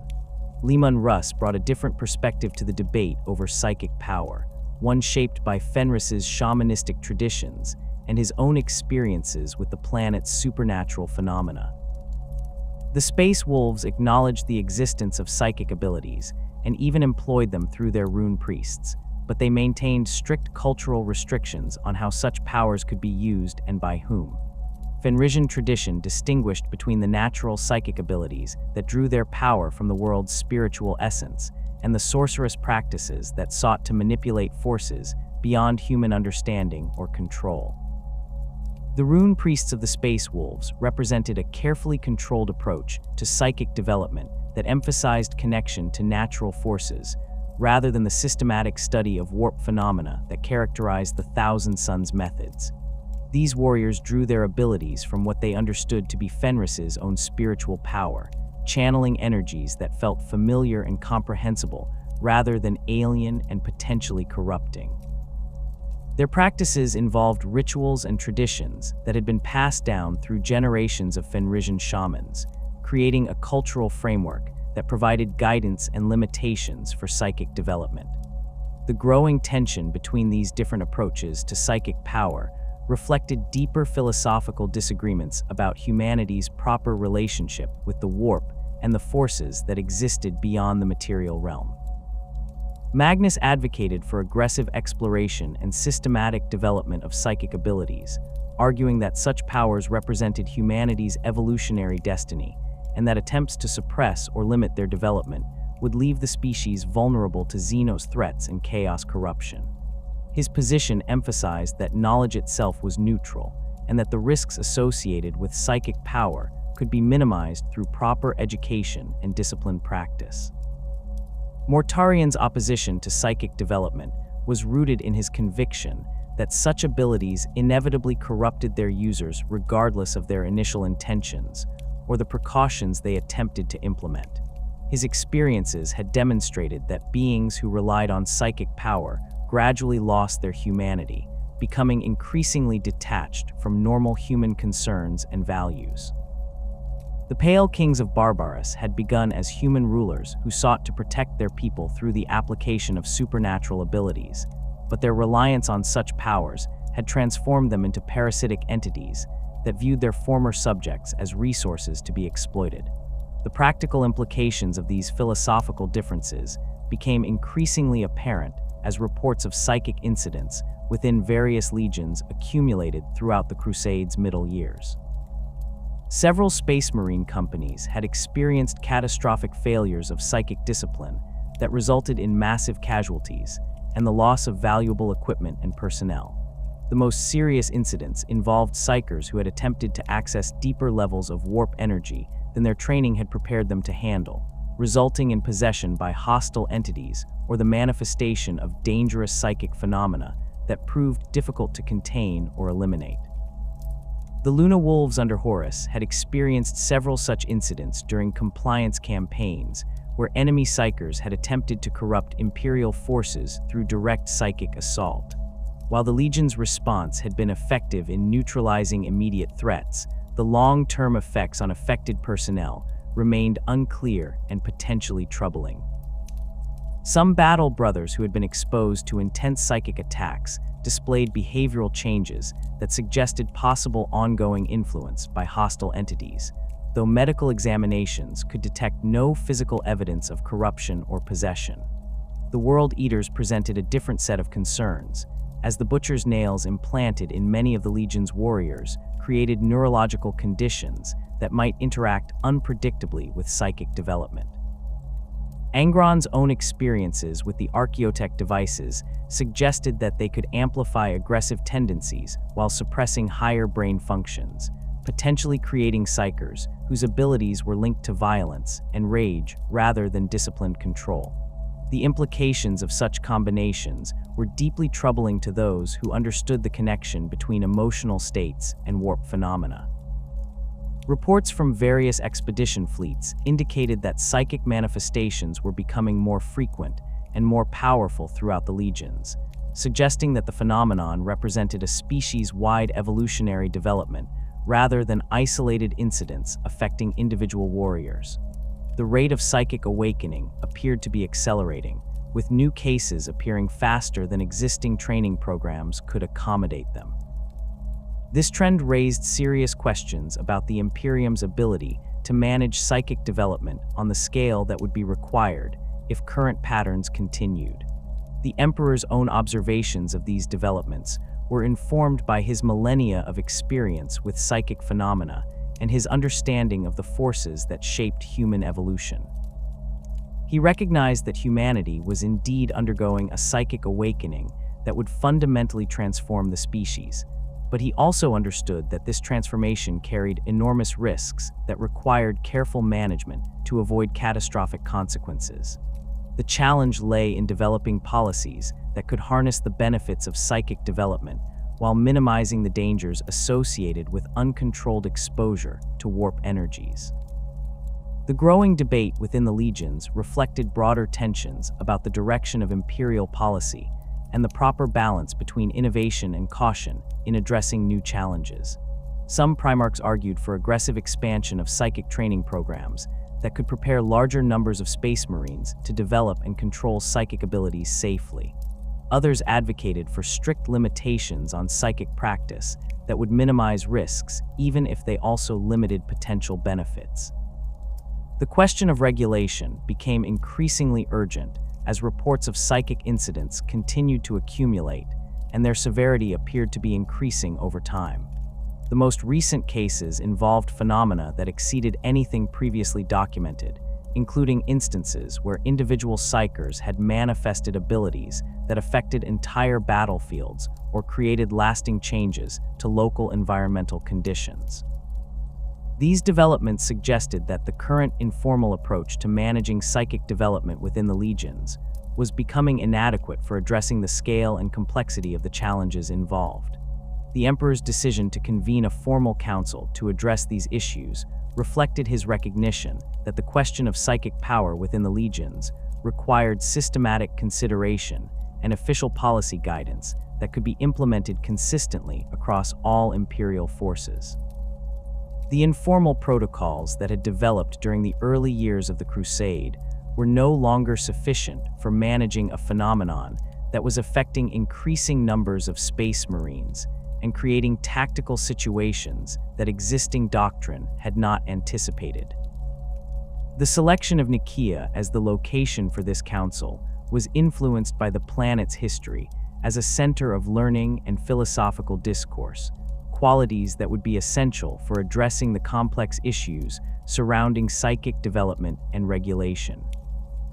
The world's academic institutions and cultural traditions emphasized reasoned debate and systematic analysis of controversial topics, providing an appropriate setting for discussions that would determine imperial policy on one of the most contentious issues facing the growing empire. The Council of Nicaea's conclusion marked what many would later recognize as the beginning of the end for the Emperor's grand vision of human unity. The prohibition of psychic practices within the Space Marine legions, while intended to prevent the catastrophic corruption that had befallen other species, created resentments and divisions that would prove far more dangerous than the powers it sought to suppress. Magnus, the Red's bitter departure from Nicaea, his protests overruled and his life's work declared heretical, represented the first crack in the foundation of loyalty that had bound the Primarchs to their father's will. The Emperor's withdrawal from active command of the Great Crusade to pursue the Webway project beneath Terra's surface created a vacuum of leadership that would have profound consequences for the unity of his sons.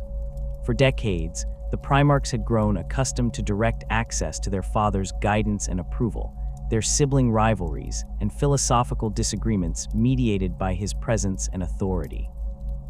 The appointment of Horus Lupercal as War Master was intended to provide the necessary leadership structure for the Crusade's continuation, but it fundamentally altered the dynamics between the Primarchs in ways that the Emperor either failed to anticipate or chose to ignore in his urgency to complete the Webway. Horus had earned his position through a combination of military brilliance, political acumen, and the genuine affection his brother Primarchs held for him. His campaigns with the Luna Wolves had established him as perhaps the most successful of all the Primarchs in terms of worlds brought into compliance and enemy forces defeated.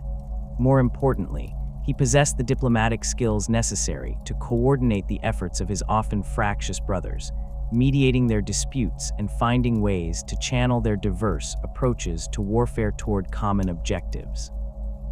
The Emperor's confidence in Horus was well-founded based on past performance, but it failed to account for the psychological pressures that would accompany the transition from favored son to supreme military commander. The Great Crusade's momentum during the early years of Horus's leadership appeared to validate the Emperor's decision to delegate operational command while focusing on his secret project.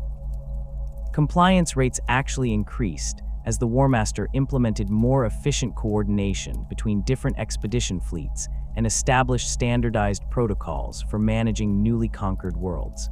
The Primarchs, despite their occasional disagreements, generally accepted Horus's authority and worked within the command structure he established. The 63rd Expeditionary Fleet under Horus's direct command became a model for other imperial forces, demonstrating how multiple legions could cooperate effectively when properly coordinated.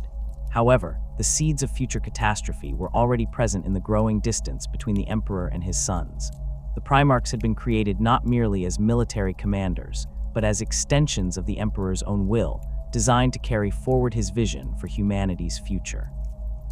Their psychological makeup included deep-seated needs for paternal approval and guidance that could not be satisfied by delegation to even the most capable of their number. The Emperor's increasing absence from their lives, combined with his apparent lack of interest in their achievements and concerns, created emotional wounds that would prove vulnerable to exploitation by forces that understood the power of resentment and abandonment. The campaign against the Interrex demonstrated both the heights of achievement possible under Horus's leadership and the subtle ways in which chaos influence was beginning to affect imperial decision-making. The Interrex represented a human civilization that had achieved remarkable technological sophistication while maintaining peaceful coexistence with several Xeno species. Their society had developed comprehensive understanding of chaos corruption and had implemented systematic measures to prevent its spread, including the quarantine of chaos artifacts and the education of their population about the dangers posed by warp entities. The initial negotiations between Imperial forces and the Interrex proceeded smoothly, with both sides recognizing the potential benefits of cooperation between human civilizations that had survived the age of strife through different approaches. The Interrex possessed technologies that could enhance Imperial military capabilities, while the Imperium offered protection and resources that could strengthen Interrex colonies against external threats. However, the theft of the Chaos Sword anatheme from an Interrex museum by Erebus of the Word Bearers created a crisis that transformed potential alliance into devastating warfare. The subsequent conflict destroyed the Interrex civilization and eliminated a potential source of knowledge about chaos resistance that might have proven invaluable for Imperial forces. More significantly, the incident demonstrated how easily Imperial forces could be manipulated into actions that served chaos interests while appearing to advance Imperial objectives. The theft of the anatheme was not merely an act of greed or curiosity, but a carefully planned operation designed to acquire a weapon that would later be used to corrupt Horus himself. Erebus's role in these events reflected the broader corruption that had taken root within the Word Bearers' Legion following their humiliation at Monarchia. Lorgar's public chastisement by the Emperor for his religious practices had created deep resentment within the 17th Legion, resentment that had been carefully cultivated and directed by chaos entities seeking to create instruments for their own purposes. The Word-Bearers' pilgrimage to the Eye of Terror, ostensibly undertaken to understand the Emperor's rejection of divinity, had instead exposed them to direct chaos influence that transformed their religious devotion from imperial worship to chaos veneration. The corruption of the Word-Bearers proceeded gradually and systematically, with chaos entities providing them with knowledge and power that appeared to validate their belief that the Emperor had been wrong to reject religious truth. Lorgar's discovery of the Chaos Gods and their role in galactic affairs convinced him that the imperial truth was not merely misguided, but actively harmful to humanity's spiritual development. His transformation from devoted son to bitter enemy was facilitated by chaos entities that understood exactly how to exploit his psychological vulnerabilities and ideological convictions. The establishment of chaos cults within the Word-Bearers created a network of corruption that extended far beyond the Legion itself. Word-Bearers, chaplains, and missionaries, who had been deployed throughout the Imperium to spread the imperial truth, instead began spreading chaos doctrine, carefully disguised as secular philosophy or practical advice. Their influence reached into other legions, imperial army units, and civilian populations across hundreds of worlds, creating the foundation for the widespread rebellion that would soon engulf the galaxy. The wounding of Horus on Davin represented the culmination of decades of careful planning by chaos forces seeking to corrupt the Emperor's most favored son. The anathema weapon stolen from the Interrex had been crafted specifically to inflict wounds that could not be healed through conventional means, its chaos-tainted blade carrying corruption that would spread through the victim's body and soul. The timing of the attack was carefully coordinated to occur when Horus was psychologically vulnerable, his confidence shaken by recent setbacks, and his relationship with the Emperor strained by their increasing separation. The decision to seek healing for Horus through the chaos-corrupted rituals of Davin's warrior lodges represented a fundamental breach of imperial doctrine that had been engineered through months of subtle manipulation. Erebus and other word-bearers had carefully prepared the Luna Wolves' leadership for this moment, introducing them to the warrior lodge traditions and gradually normalizing the idea that ancient wisdom might offer solutions that imperial science could not provide. The ritual that was supposed to heal Horus instead opened his mind to direct chaos influence, allowing entities of the warp to show him visions that would transform his understanding of the Emperor's true nature and intentions. The visions presented to Horus during his corruption combined truth with lies in ways designed to maximize their psychological impact. The chaos entities showed him accurate images of the Emperor's plans for the Webway project and his intention to guide humanity's evolution into a psychic species, but they interpreted these plans as evidence of the Emperor's desire to abandon his sons once they had served their purpose. The future they revealed showed the Primarchs relegated to ceremonial roles, while the Emperor ruled through bureaucratic institutions and psychic manipulation, their military achievements forgotten and their contributions to human unity dismissed as no longer necessary. These revelations struck at Horus's deepest fears and insecurities, confirming suspicions that had been growing during the Emperor's absence from the Crusade. The War Master's position, which had initially seemed like recognition of his unique capabilities and importance, now appeared to be merely a temporary expedient that would be discarded once the Emperor's true plans came to fruition. The visions suggested that all the Primarchs were ultimately expendable tools, created to serve specific purposes, and then abandoned when those purposes had been fulfilled. The corruption of Horus proceeded rapidly once his mind had been opened to chaos influence, his natural charisma and leadership abilities now serving the ruinous powers rather than the imperial cause. His transformation was subtle enough to avoid immediate detection by his closest advisors, manifesting initially as increased cynicism about imperial policy and growing criticism of the Emperor's methods. However, the fundamental change in his loyalties soon began to affect his decision-making in ways that would have catastrophic consequences for the Imperium. The recruitment of other Primarchs to Horus's cause required different approaches tailored to each brother's specific vulnerabilities and grievances. Fulgrim's corruption was achieved through his exposure to the Chaos Sword Lair, an artifact that gradually influenced his perfectionist nature toward increasingly extreme expressions of sensation and experience. The process was so gradual that Fulgrim himself remained unaware of the changes occurring in his personality and values until the corruption had become irreversible. Angron's recruitment was facilitated by his existing resentment toward the Emperor for denying him the chance to die, alongside his gladiator brothers on New Syria.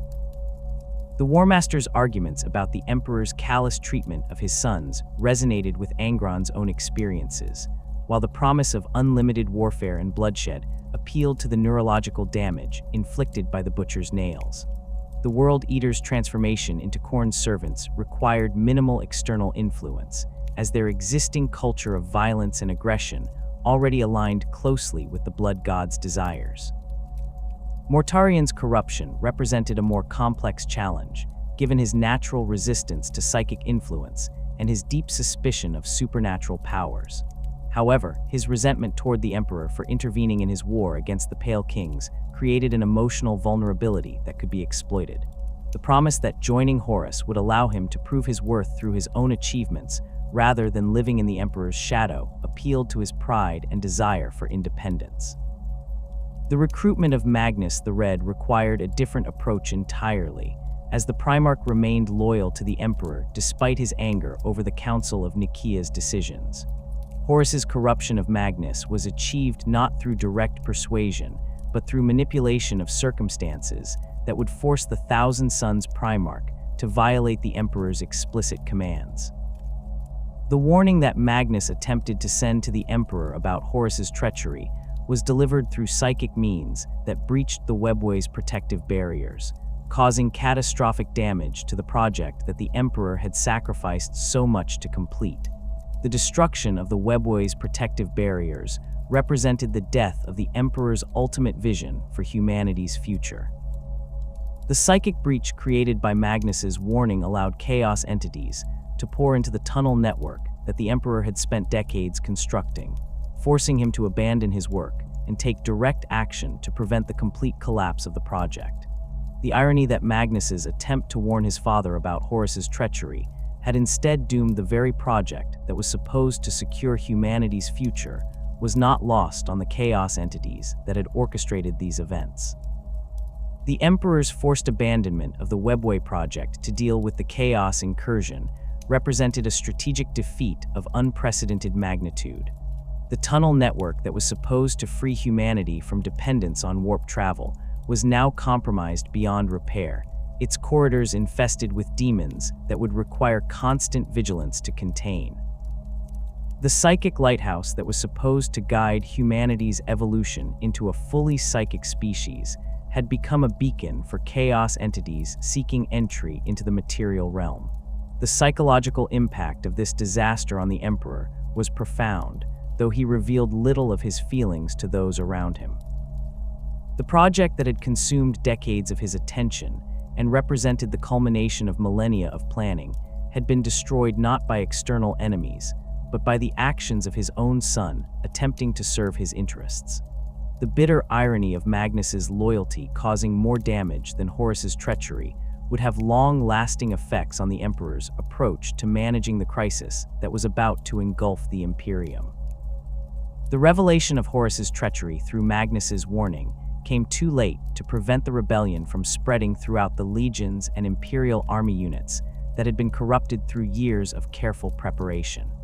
The Istvan system became the focal point for Horus's initial military operations, providing a secure base from which to coordinate the rebellion while eliminating loyalist forces that might have opposed his plans. The systematic massacre of loyalist elements within the traitor legions demonstrated the thoroughness of the corruption that had taken root and the ruthless efficiency with which Horus was prepared to pursue his goals. The Istvan III atrocity revealed the true extent of Horus's transformation from beloved son to implacable enemy. The virus bombing of the planet's surface eliminated not only the loyalist space marines who had been deployed there, but also millions of Imperial army personnel and civilian populations, whose only crime had been their continued loyalty to the Emperor. The scale of the massacre demonstrated that Horus was prepared to sacrifice anything and anyone to achieve victory, his former concern for human life replaced by cold calculation about tactical advantages and strategic necessities. The drop site massacre at Istvan V represented the moment when the Horus Heresy transformed from a rebellion into a full-scale civil war that would tear the Imperium apart. The carefully orchestrated ambush of loyalist forces demonstrated the extent of the conspiracy that Horus had created, with multiple legions coordinating their betrayal to achieve maximum psychological and military impact. The Iron Hands, Salamanders, and Raven Guard who survived the massacre were so badly mauled that they would play minimal roles in the remainder of the conflict, their combat effectiveness eliminated through a single devastating action.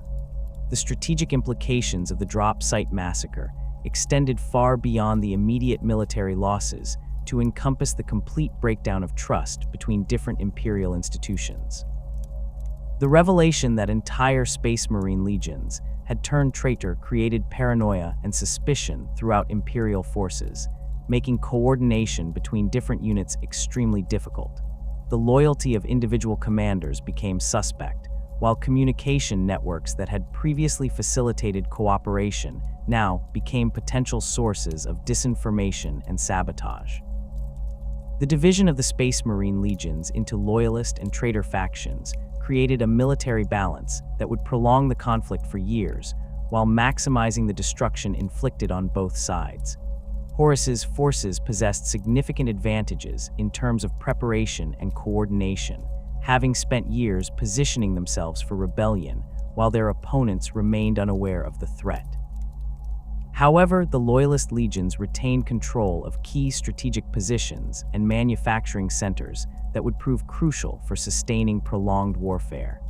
The Emperor's response to the revelation of Horus's treachery was shaped by his understanding that the rebellion represented not merely a military challenge, but an existential threat to humanity's future.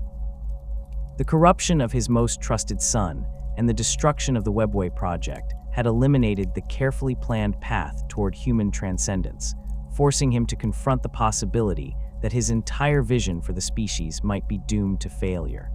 The war that was about to engulf the galaxy would determine not only the fate of the Imperium, but the ultimate destiny of humanity itself. The Horus Heresy's inexorable march toward Terra represented the culmination of humanity's greatest civil war, as the War Master's corrupted forces carved a bloody path through the galaxy toward the throne world of the Imperium. The years of conflict had transformed both sides beyond recognition, with loyalist and traitor forces alike bearing the scars of battles that had consumed entire star systems and reduced once prosperous worlds to radioactive wastelands. The Emperor's decision to recall his scattered loyal sons and consolidate Imperial defenses around Terra reflected his understanding that the coming battle would determine not merely the fate of his Imperium, but the survival of humanity as a unified species. The preparation of Terra's defenses under Rogel Dorn's meticulous supervision transformed the cradle of humanity into the most heavily fortified world in the galaxy.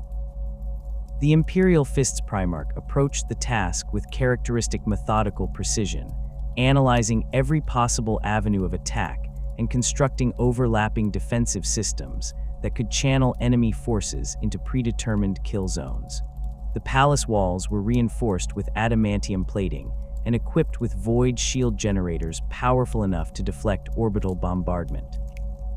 Weapon emplacements were positioned to provide interlocking fields of fire that would prevent any assault force from finding safe approaches to the palace's outer perimeters. The construction of these fortifications required the mobilization of Terra's entire industrial capacity, with forge complexes working around the clock to produce the massive quantities of materials needed for Dorn's ambitious defensive schemes. Ancient archaeotech weapons were brought out of storage and integrated into the palace's defensive grid, their exotic energy signatures adding unpredictable elements that would complicate enemy tactical planning. The Mechanicum's most skilled tech adepts supervised the installation of these systems, ensuring that each component was properly calibrated and integrated with the overall defensive network. The civilian population of Terra faced evacuation to underground shelters that had been carved deep into the planet's bedrock during the early years of Imperial expansion. These vast subterranean complexes could house millions of people for extended periods, their life support systems drawing power from geothermal sources that would remain functional even if the planet's surface infrastructure was completely destroyed. The evacuation process itself became a massive logistical undertaking, requiring careful coordination to prevent panic while ensuring that essential personnel remained available to support the palace's defensive operations. The Loyalist Space Marine legions that remained available for Terra's defense had been severely depleted by years of brutal warfare across the galaxy. The Imperial Fists bore primary responsibility for the palace's defense, their expertise in siege warfare making them ideally suited for the static defensive operations that would characterize the coming battle. The Blood Angels under Sanguinius brought their unique combination of artistic sensibility and martial prowess to the defense, their Primarch's inspirational presence providing crucial morale support for the human defenders who would bear the brunt of the enemy assault. The White Scar's hit-and-run tactics proved invaluable for disrupting enemy supply lines and reconnaissance efforts during the approach to Terra. Jagatai Khan's warriors specialized in rapid strikes against isolated enemy formations, their speed and mobility allowing them to engage superior forces on favorable terms before withdrawing to safety. These operations prevented Horus from achieving complete intelligence dominance over Terra's defensive preparations, while inflicting steady casualties on traitor forces that could not be easily replaced. The Custodian Guard represented the Emperor's personal military force, their individual combat capabilities exceeding even those of Space Marines through genetic modifications and training regimens that had remained unchanged since the Unification Wars. These golden-armored warriors had spent centuries perfecting their skills in the defense of the Imperial Palace, their knowledge of every corridor and chamber making them devastatingly effective in the close-quarters combat that would characterize much of the siege. Each custodian was equipped with master-crafted weapons and artificer armor that incorporated technologies dating back to the Dark Age, making them nearly invulnerable to conventional weapons. The arrival of Horus's fleet in the Sol system marked the beginning of the final phase of the heresy, as massive battleships bearing the corrupted insignia of once loyal legions took up positions around Terra's orbital space. The traitor fleet's composition reflected the diverse forces that had rallied to the War Master's banner, including not only the corrupted Space Marine legions, but also Dark Mechanicum-forged ships, Chaos-corrupted Imperial Army regiments, and Xenos auxiliaries that had allied with the rebellion in hopes of sharing in the Imperium's destruction. The initial orbital bombardment of Terra's surface demonstrated the scale of destruction that modern Imperial weapons could inflict when deployed without restraint. Macro-cannon batteries aboard traitor battleships poured fire into the planet's defensive installations, while lance arrays carved molten trenches across the landscape. The void shields protecting the Imperial Palace flickered under the sustained assault, their generators straining to dissipate energy levels that exceeded their design specifications. However, Dorne's defensive preparations had anticipated such attacks, with backup power systems and redundant shield generators ensuring that the palace's primary defenses remained operational despite the devastating bombardment. The deployment of traitor forces to Terra's surface required massive logistical coordination as hundreds of thousands of Chaos Space Marines, corrupted Imperial Army troops, and demon engines were transported from orbit to staging areas around the Imperial Palace. The traitor legions had been transformed by their exposure to Chaos corruption, their power armor bearing blasphemous symbols and mutations that reflected their allegiance to the ruinous powers. The World Eaters had devolved into frenzied berserkers whose only desire was close combat and bloodshed, while the Emperor's children pursued increasingly extreme forms of sensation and experience that had left many of them barely recognizable as human. The Iron Warriors under Perdurabo brought their expertise in siege warfare to bear against Dorne's fortifications, their methodical approach to reducing defensive positions contrasting sharply with the more chaotic tactics employed by other traitor legions. Perdurabo's forces constructed massive siege engines and artillery batteries that could breach even the palace's adamantium-reinforced walls, their systematic approach to the siege reflecting the Primarch's bitter determination to prove his superiority over his rival. The rivalry between Perdurabo and Dorne added a personal dimension to the siege that intensified the brutality of the fighting around the palace's outer defenses. The Word-Bearer's role in the siege extended beyond conventional military operations to encompass the summoning and binding of demon entities that could assault the palace's defenders with supernatural abilities. Lorgar's Legion had become masters of chaos sorcery during their years of corruption, their chaplains and dark apostles conducting rituals that tore holes in reality and allowed warp entities to manifest in the material realm. These demonic forces proved particularly effective against defensive positions that had been designed to repel conventional attacks, their supernatural abilities allowing them to bypass physical barriers and strike directly at the palace's defenders. The siege's progression through Terra's outer defensive rings demonstrated both the effectiveness of Dorne's preparations and the overwhelming numerical superiority of Horus's forces. Each defensive line was designed to extract maximum casualties from attacking forces, while providing covered withdrawal routes for Imperial defenders when positions became untenable. The fighting was characterized by brutal close-quarters combat in bombed-out ruins and collapsed tunnels, with individual squads of Space Marines holding critical positions against overwhelming odds, while their comrades fell back to prepared secondary positions. The breakthrough to the palace's outer walls marked a critical phase in the siege, as traitor forces finally reached the massive fortifications that represented the last barrier between them and the Emperor himself. The walls stretched for hundreds of kilometers around the palace complex, their height and thickness designed to withstand even direct hits from battleship-grade weapons. However, the sustained bombardment and the supernatural abilities of demonic forces had created breaches that allowed assault troops to establish footholds within the palace's outer perimeter.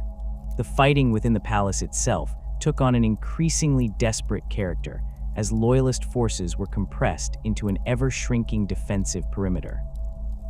The corridors and chambers that had once served as administrative centers and ceremonial spaces were transformed into killing grounds, where every room was contested with bolter fire and blade work. The custodian guards' intimate knowledge of the palace's layout allowed them to channel enemy forces into carefully prepared ambush sites, but their limited numbers meant that each casualty represented an irreplaceable loss of combat effectiveness. Sanguinius's defense of the Eternity Gate became one of the siege's most heroic episodes, as the Blood Angels Primarch single-handedly held the critical chokepoint against waves of traitor assault troops. The massive portal represented the final barrier protecting the Emperor's throne room. Its destruction would allow enemy forces direct access to the heart of Imperial power. Sanguinius fought with desperate fury against overwhelming odds, his angelic wings carrying him above the melee, while his blade carved through enemy ranks with supernatural precision. The sight of their Primarch's solitary stand inspired the remaining Blood Angels to feats of heroism that held the gate against impossible odds. The Emperor's decision to lower the void shields protecting the vengeful spirit represented a calculated gamble that reflected his understanding of the siege's ultimate dynamics. The prolonged fighting had demonstrated that conventional defensive operations, no matter how skillfully conducted, could not indefinitely hold back the massive forces that Horus had assembled. The Loyalist defenders were being slowly ground down by attrition, their casualties mounting faster than they could be replaced, while enemy reinforcements continued to arrive from orbit. Only direct action against Horus himself could break the siege and prevent Terra's complete destruction. The teleporter assault on the vengeful spirit brought together the Emperor's most trusted companions for what all understood would be the final confrontation of the heresy. The strike force included Rogel Dorn, whose defensive expertise had bought time for this desperate gambit, and Sanguinius, whose inspirational leadership had sustained loyalist morale throughout the siege's darkest moments. The selection of these particular warriors reflected both their tactical capabilities and the Emperor's assessment of their psychological resilience in facing the corrupted War Master who had once been his most beloved son. The interior of the vengeful spirit had been transformed by years of chaos corruption into a nightmare landscape that defied rational comprehension. The ship's corridors twisted through impossible geometries that violated the laws of physics, while the walls pulsed with organic growths that seemed to watch the intruders with malevolent intelligence. Demonic entities materialized from the shadows to attack the strike force, their supernatural abilities requiring constant vigilance and coordination to overcome. The very air was thick with psychic corruption that pressed against the minds of the loyalist warriors, seeking to exploit any moment of weakness or doubt. The separation of the strike force during their advance through the ship's corrupted passages was engineered by chaos entities seeking to isolate the Emperor from his companions before the final confrontation. Dorn and his Imperial fists found themselves trapped in a maze of shifting corridors that led them away from their intended destination, while Sanguinius was drawn into combat with multiple greater demons that prevented him from reaching the ship's bridge. These supernatural manipulations ensured that the Emperor would face Horus alone, without the support of his most capable warriors. The throne room of the vengeful spirit, where the final duel took place, had been transformed into a temple dedicated to chaos undivided, its architecture incorporating elements from all four ruinous powers in a blasphemous display of corruption. The walls were covered with symbols that hurt to look at directly, their twisted geometries designed to induce madness in any observer who studied them too closely. The air itself was thick with psychic energy that made breathing difficult and caused reality to flicker between different possible states. At the center of this nightmare sat Horus, his once noble features transformed by chaos corruption into something barely recognizable as having once been human. The War Master's physical transformation reflected the extent of his spiritual corruption. His power armor fused with his flesh in ways that created a hybrid of organic and mechanical components. His eyes burned with fires that seemed to come from the depths of the warp itself, while his voice carried harmonics that spoke directly to the listener's subconscious fears and desires. The Chaos Gods had invested so much of their power in their chosen champion that he had become something beyond a mere Primarch, a living avatar of their combined will to destroy the Emperor's vision for humanity. The battle between father and son encompassed both physical combat and a psychic struggle that took place across multiple dimensions simultaneously. The Emperor's attacks combined his mastery of conventional weapons with psychic powers that could reshape reality at the molecular level, while Horus countered with abilities granted by his Chaos patrons that allowed him to channel the raw power of the warp itself. Their weapons clashed with forces that created shockwaves throughout the ship's structure, the impact of their blows causing reality to fracture and reform around them. The psychological dimension of their conflict proved as important as the physical combat, as both combatants sought to undermine their opponent's will to continue fighting. Horus attempted to convince the Emperor that his vision for humanity was fundamentally flawed, that the species required the guidance of the Chaos Gods to achieve their true potential. The Emperor responded by showing Horus visions of what humanity could become if freed from chaos corruption, the peaceful and prosperous civilization that could emerge from the ashes of the current conflict. The intervention of Aulanius Pius, an ordinary Imperial army trooper who had somehow reached the throne room despite the supernatural barriers that protected it, represented a moment of pure human courage that would resonate throughout Imperial history. The guardsman's attempt to protect the Emperor from Horus's final assault demonstrated the loyalty and sacrifice that ordinary humans could achieve when inspired by the Imperial ideal. His death at Horus's hands served as a catalyst that finally allowed the Emperor to overcome his paternal feelings and take the decisive action necessary to end the threat his son represented. The Emperor's psychic assault that destroyed Horus required him to channel power levels that exceeded even his normally superhuman capabilities. The attack targeted not merely Horus's physical form, but his very soul, burning away the chaos corruption that had transformed him, while simultaneously erasing the essence that had made him the Emperor's son. The psychic energies involved in this assault were so intense that they created permanent damage to the Emperor's own physical form, injuries that would prove impossible to heal through any conventional means. The mortal wounding of the Emperor during this final confrontation resulted from the feedback effects of destroying a being who had been so heavily invested with chaos power. The psychic backlash from Horus's destruction tore through the Emperor's body like molten metal, causing injuries that penetrated to the cellular level and beyond. His nervous system was so severely damaged that he could no longer maintain conscious control over his physical form, while his psychic abilities became increasingly difficult to focus and direct with precision. The Emperor's installation upon the Golden Throne represented a desperate attempt to preserve his life and maintain the psychic functions that were essential for the Imperium's survival. The ancient device had originally been designed as a control mechanism for the Webway project, its psychic amplification capabilities intended to allow the Emperor to maintain the protective barriers that kept chaos entities from entering the tunnel network. However, the destruction of those barriers during Magnus's warning had transformed the throne from a tool of creation into a life support system that could sustain the Emperor's failing body, while channeling his remaining psychic power toward essential functions. The Golden Throne's operation required constant maintenance by the Adeptus Mechanicus, whose tech priests worked tirelessly to keep the ancient mechanisms functioning despite their incomplete understanding of the device's fundamental principles. The throne's power requirements were enormous, demanding the sacrifice of thousands of psychers daily to provide the psychic energy necessary to sustain both the Emperor's life and the astronomican beacon that guided Imperial ships through the warp. These sacrifices represented a grim irony, as the Emperor who had once sought to eliminate humanity's dependence on psychic power now required their constant consumption to maintain his existence.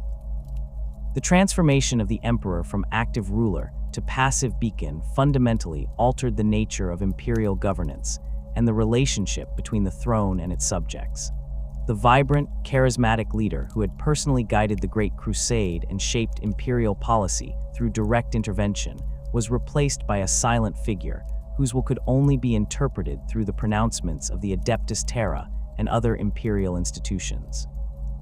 This change created opportunities for corruption and misinterpretation that would plague the Imperium for millennia to come. The astronomican's maintenance became the Emperor's primary function during his entombment upon the Golden Throne, as the psychic lighthouse that guided imperial navigation required constant attention to maintain its signal strength and directional accuracy. Without this beacon, imperial fleets would be unable to navigate the warp safely, effectively cutting off communication and trade between different sectors of the Imperium. The Emperor's psychic presence within the beacon also provided some measure of protection against chaos entities seeking to corrupt imperial ships during warp transit, though this protection was far less comprehensive than what the completed Webway would have provided. The prevention of catastrophic warp breach through Terra's damaged Webway portal required a significant portion of the Emperor's remaining psychic power, as chaos entities continued to press against the barriers that prevented their entry into the material realm. The constant struggle to maintain these defenses left the Emperor with limited capacity for other activities, effectively ending his ability to provide active guidance for imperial policy or military operations. The silent vigil he maintained against the forces of chaos became a form of sacrifice that would continue for 10,000 years, his consciousness focused entirely on preventing the destruction that his original vision had sought to avoid. The Emperor's binding to the Golden Throne represented the death of his grand design for humanity's future and the beginning of a new phase of human history characterized by stagnation, superstition, and gradual decline. The Webway project lay in ruins, its tunnels infested with demons that would require constant vigilance to contain. The rational enlightenment of the imperial truth was already giving way to the religious devotion that would transform the Emperor from a man into a god in the minds of his subjects. The unified human species that he had sought to create was fragmenting into the rigid hierarchies and competing institutions that would define the Imperium for millennia to come. The 10 millennia that followed the Emperor's entombment upon the Golden Throne witnessed a gradual but inexorable transformation of his original vision into something he would barely recognize. The rational, secular empire he had sought to create through the imperial truth became the most theocratic civilization in human history, with the Emperor himself elevated to the status of the God Emperor, despite his explicit rejection of divinity during his active reign. This transformation began almost immediately after the Siege of Terra, as traumatized survivors struggled to comprehend how their immortal leader could have been brought so low by his own son. The first signs of the Emperor's deification emerged within the ecclesiarchy's predecessor organizations during the early 31st millennium, as imperial administrators and military commanders sought to maintain morale among populations devastated by the heresy's aftermath. The official imperial position maintained that the Emperor remained a man, albeit one possessed of abilities far beyond normal human comprehension. However, the practical requirements of governing a traumatized empire led to increasingly religious interpretations of his nature and his continuing presence upon the Golden Throne. The development of imperial cult doctrine proceeded through a complex process of theological evolution that incorporated elements from pre-imperial religions, cultural traditions from compliant worlds, and entirely new mythological frameworks created to explain the Emperor's apparent immortality and ongoing psychic presence. The Lectitio Divinitatis, originally written by Lorger before his corruption, provided much of the theological foundation for these developments despite its author's subsequent fall to chaos. The irony that the Emperor's deification was based partly on the writings of one of his greatest enemies was lost on most imperial citizens, who viewed the text as divinely inspired scripture. The transformation of the imperial truth into the imperial creed required systematic reinterpretation of the Emperor's original teachings to accommodate religious worship, while maintaining some connection to his secular philosophy. Imperial theologians developed sophisticated arguments that the Emperor's rejection of divinity had been a necessary deception to prevent humanity from becoming dependent on religious thinking before they were ready to understand his true nature. They argued that his apparent mortality and his emphasis on reason had been pedagogical tools designed to strengthen human self-reliance until the species could safely embrace the spiritual truths that religious devotion revealed. This theological framework allowed imperial doctrine to maintain that the Emperor had always been divine, while explaining why he had concealed this truth during his active reign.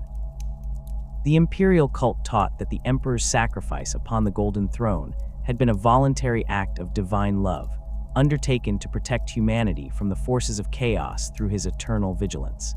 His continuing presence within the Astronomicon became evidence of his ongoing care for his people, while the psychic phenomena associated with imperial saints and miracles were interpreted as manifestations of his divine while operating through faithful servants. The rise of the Adeptus Ministorum as the Imperium's official religious organization formalized the transformation of imperial society from secular to theocratic governance. The ecclesiarchy's influence extended far beyond spiritual matters to encompass education, social welfare, and even military operations through the Adepta Sororitas and other militant orders. The organization's vast bureaucracy developed its own interpretations of imperial doctrine that often diverged significantly from the Emperor's original teachings, creating a religious orthodoxy that prioritized faith over reason and obedience over innovation.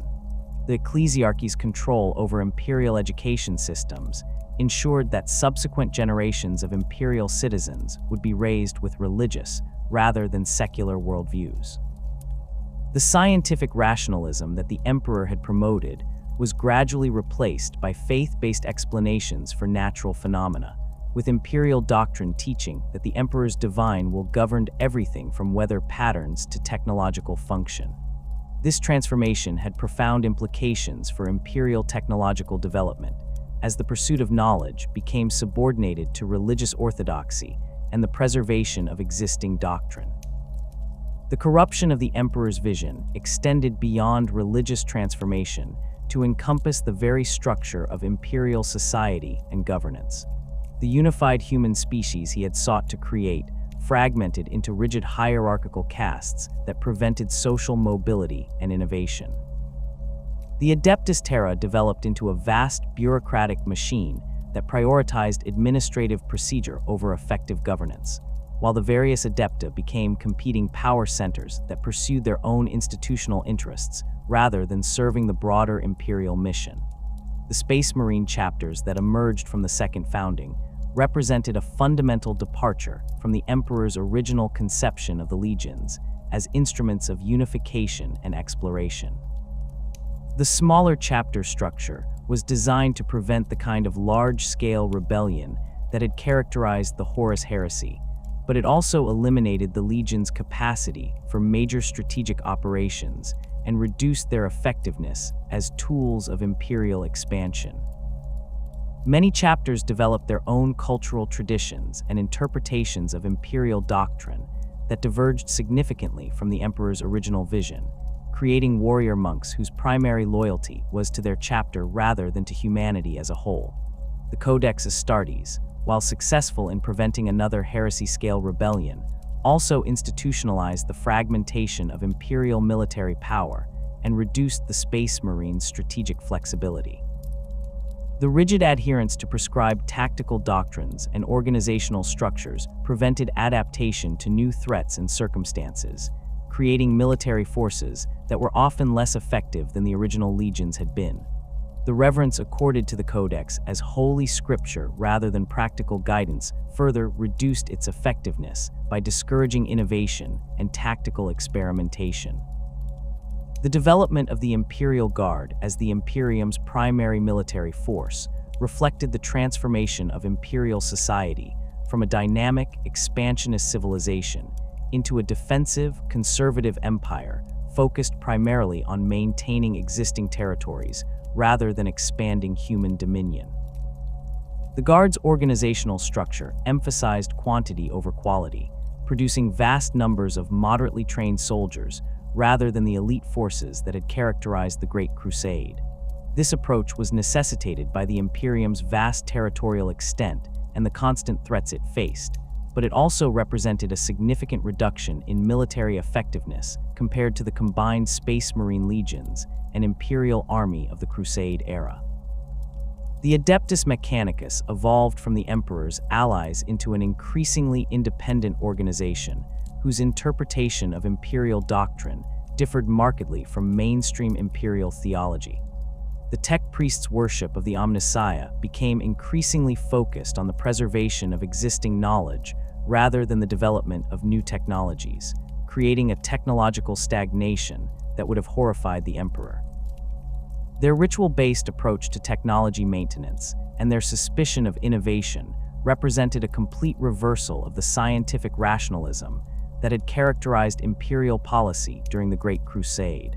The relationship between the Mechanicus and the broader Imperium became increasingly strained as both organizations developed their own interpretations of the Emperor's legacy and his continuing will.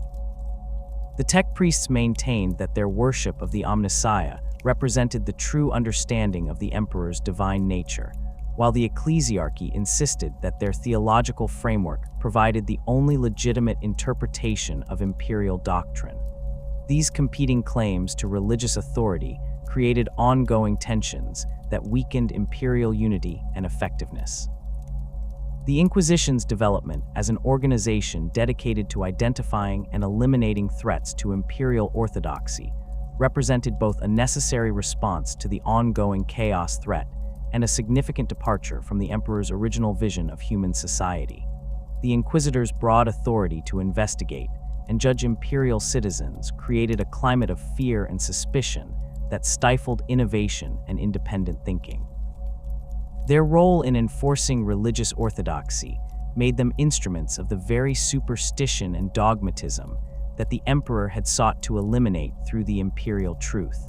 The various inquisitorial factions that emerged over the millennia developed their own interpretations of imperial doctrine and their proper role in defending humanity from its enemies. The Puritans' rigid adherence to established orthodoxy often conflicted with the radicals' willingness to use any means necessary to combat chaos corruption, creating internal conflicts that weakened the organization's effectiveness. These disputes reflected broader tensions within imperial society between conservative and progressive approaches to governance and defense. The Navigator House's evolution from essential servants of imperial expansion into hereditary aristocrats who controlled interstellar commerce represented another departure from the Emperor's egalitarian vision. The Navigators' monopoly on warp travel gave them enormous political and economic power that they used to advance their own interests rather than serving the broader imperial mission. Their genetic mutations, originally viewed as necessary adaptations for warp navigation, became marks of aristocratic status that separated them from ordinary humanity. The development of the rogue trader dynasties as quasi-independent imperial agents reflected the Imperium's inability to maintain direct control over its vast territories, while also representing a continuation of the expansionist spirit that had characterized the Great Crusade. These merchant explorers combined commercial interests with military capability, extending imperial influence into regions beyond the reach of regular imperial forces. However, their primary loyalty was often to their own dynasties rather than to the Imperium as a whole, creating potential conflicts between personal and imperial interests. The ongoing debate within imperial institutions about the emperor's true intentions and the proper interpretation of his legacy reflects the fundamental uncertainty that has characterized imperial governance since his entombment. Different factions within the Adeptus Terra, the Space Marine chapters, and other imperial organizations maintain competing theories about what the emperor would have wanted and how his vision should be implemented in the current era. These debates are complicated by the fact that the emperor's own writings and recorded statements from the Great Crusade era are often incomplete or contradictory, having been filtered through millennia of transcription and interpretation.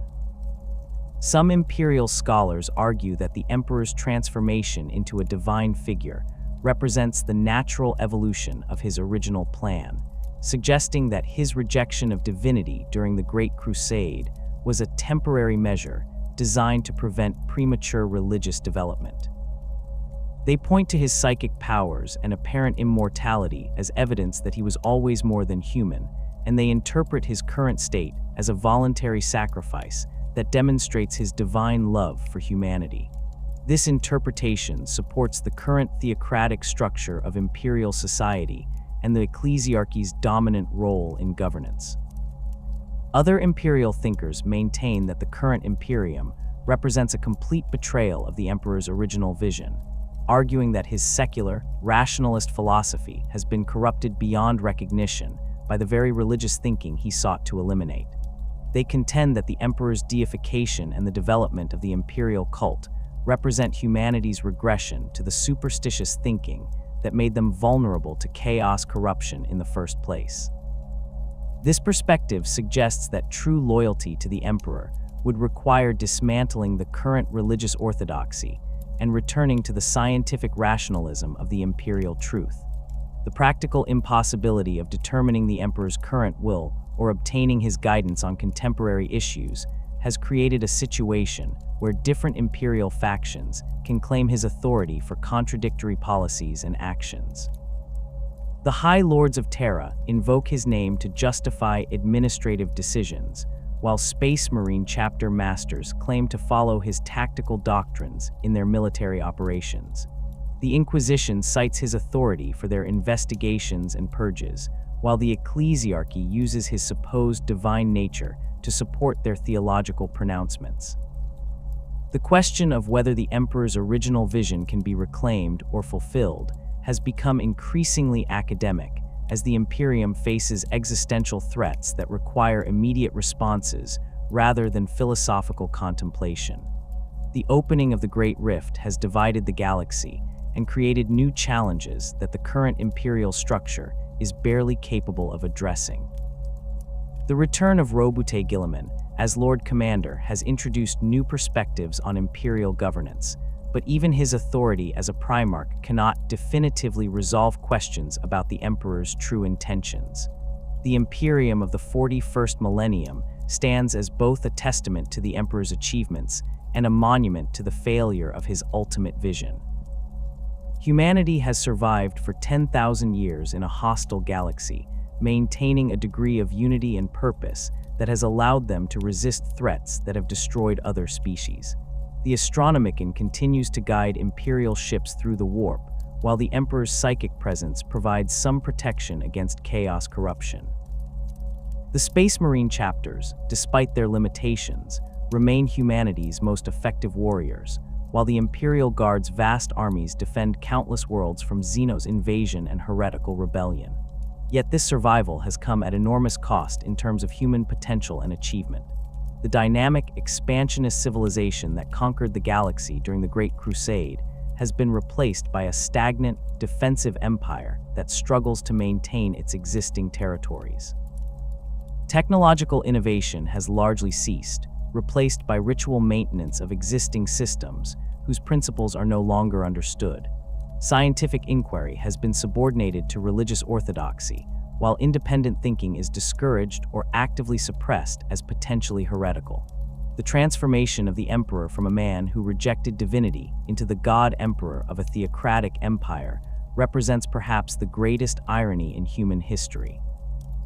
His vision of a rational, secular civilization has been replaced by the very religious thinking he sought to eliminate, while his desire for human unity has been compromised by the rigid hierarchies and competing institutions that characterize contemporary imperial society.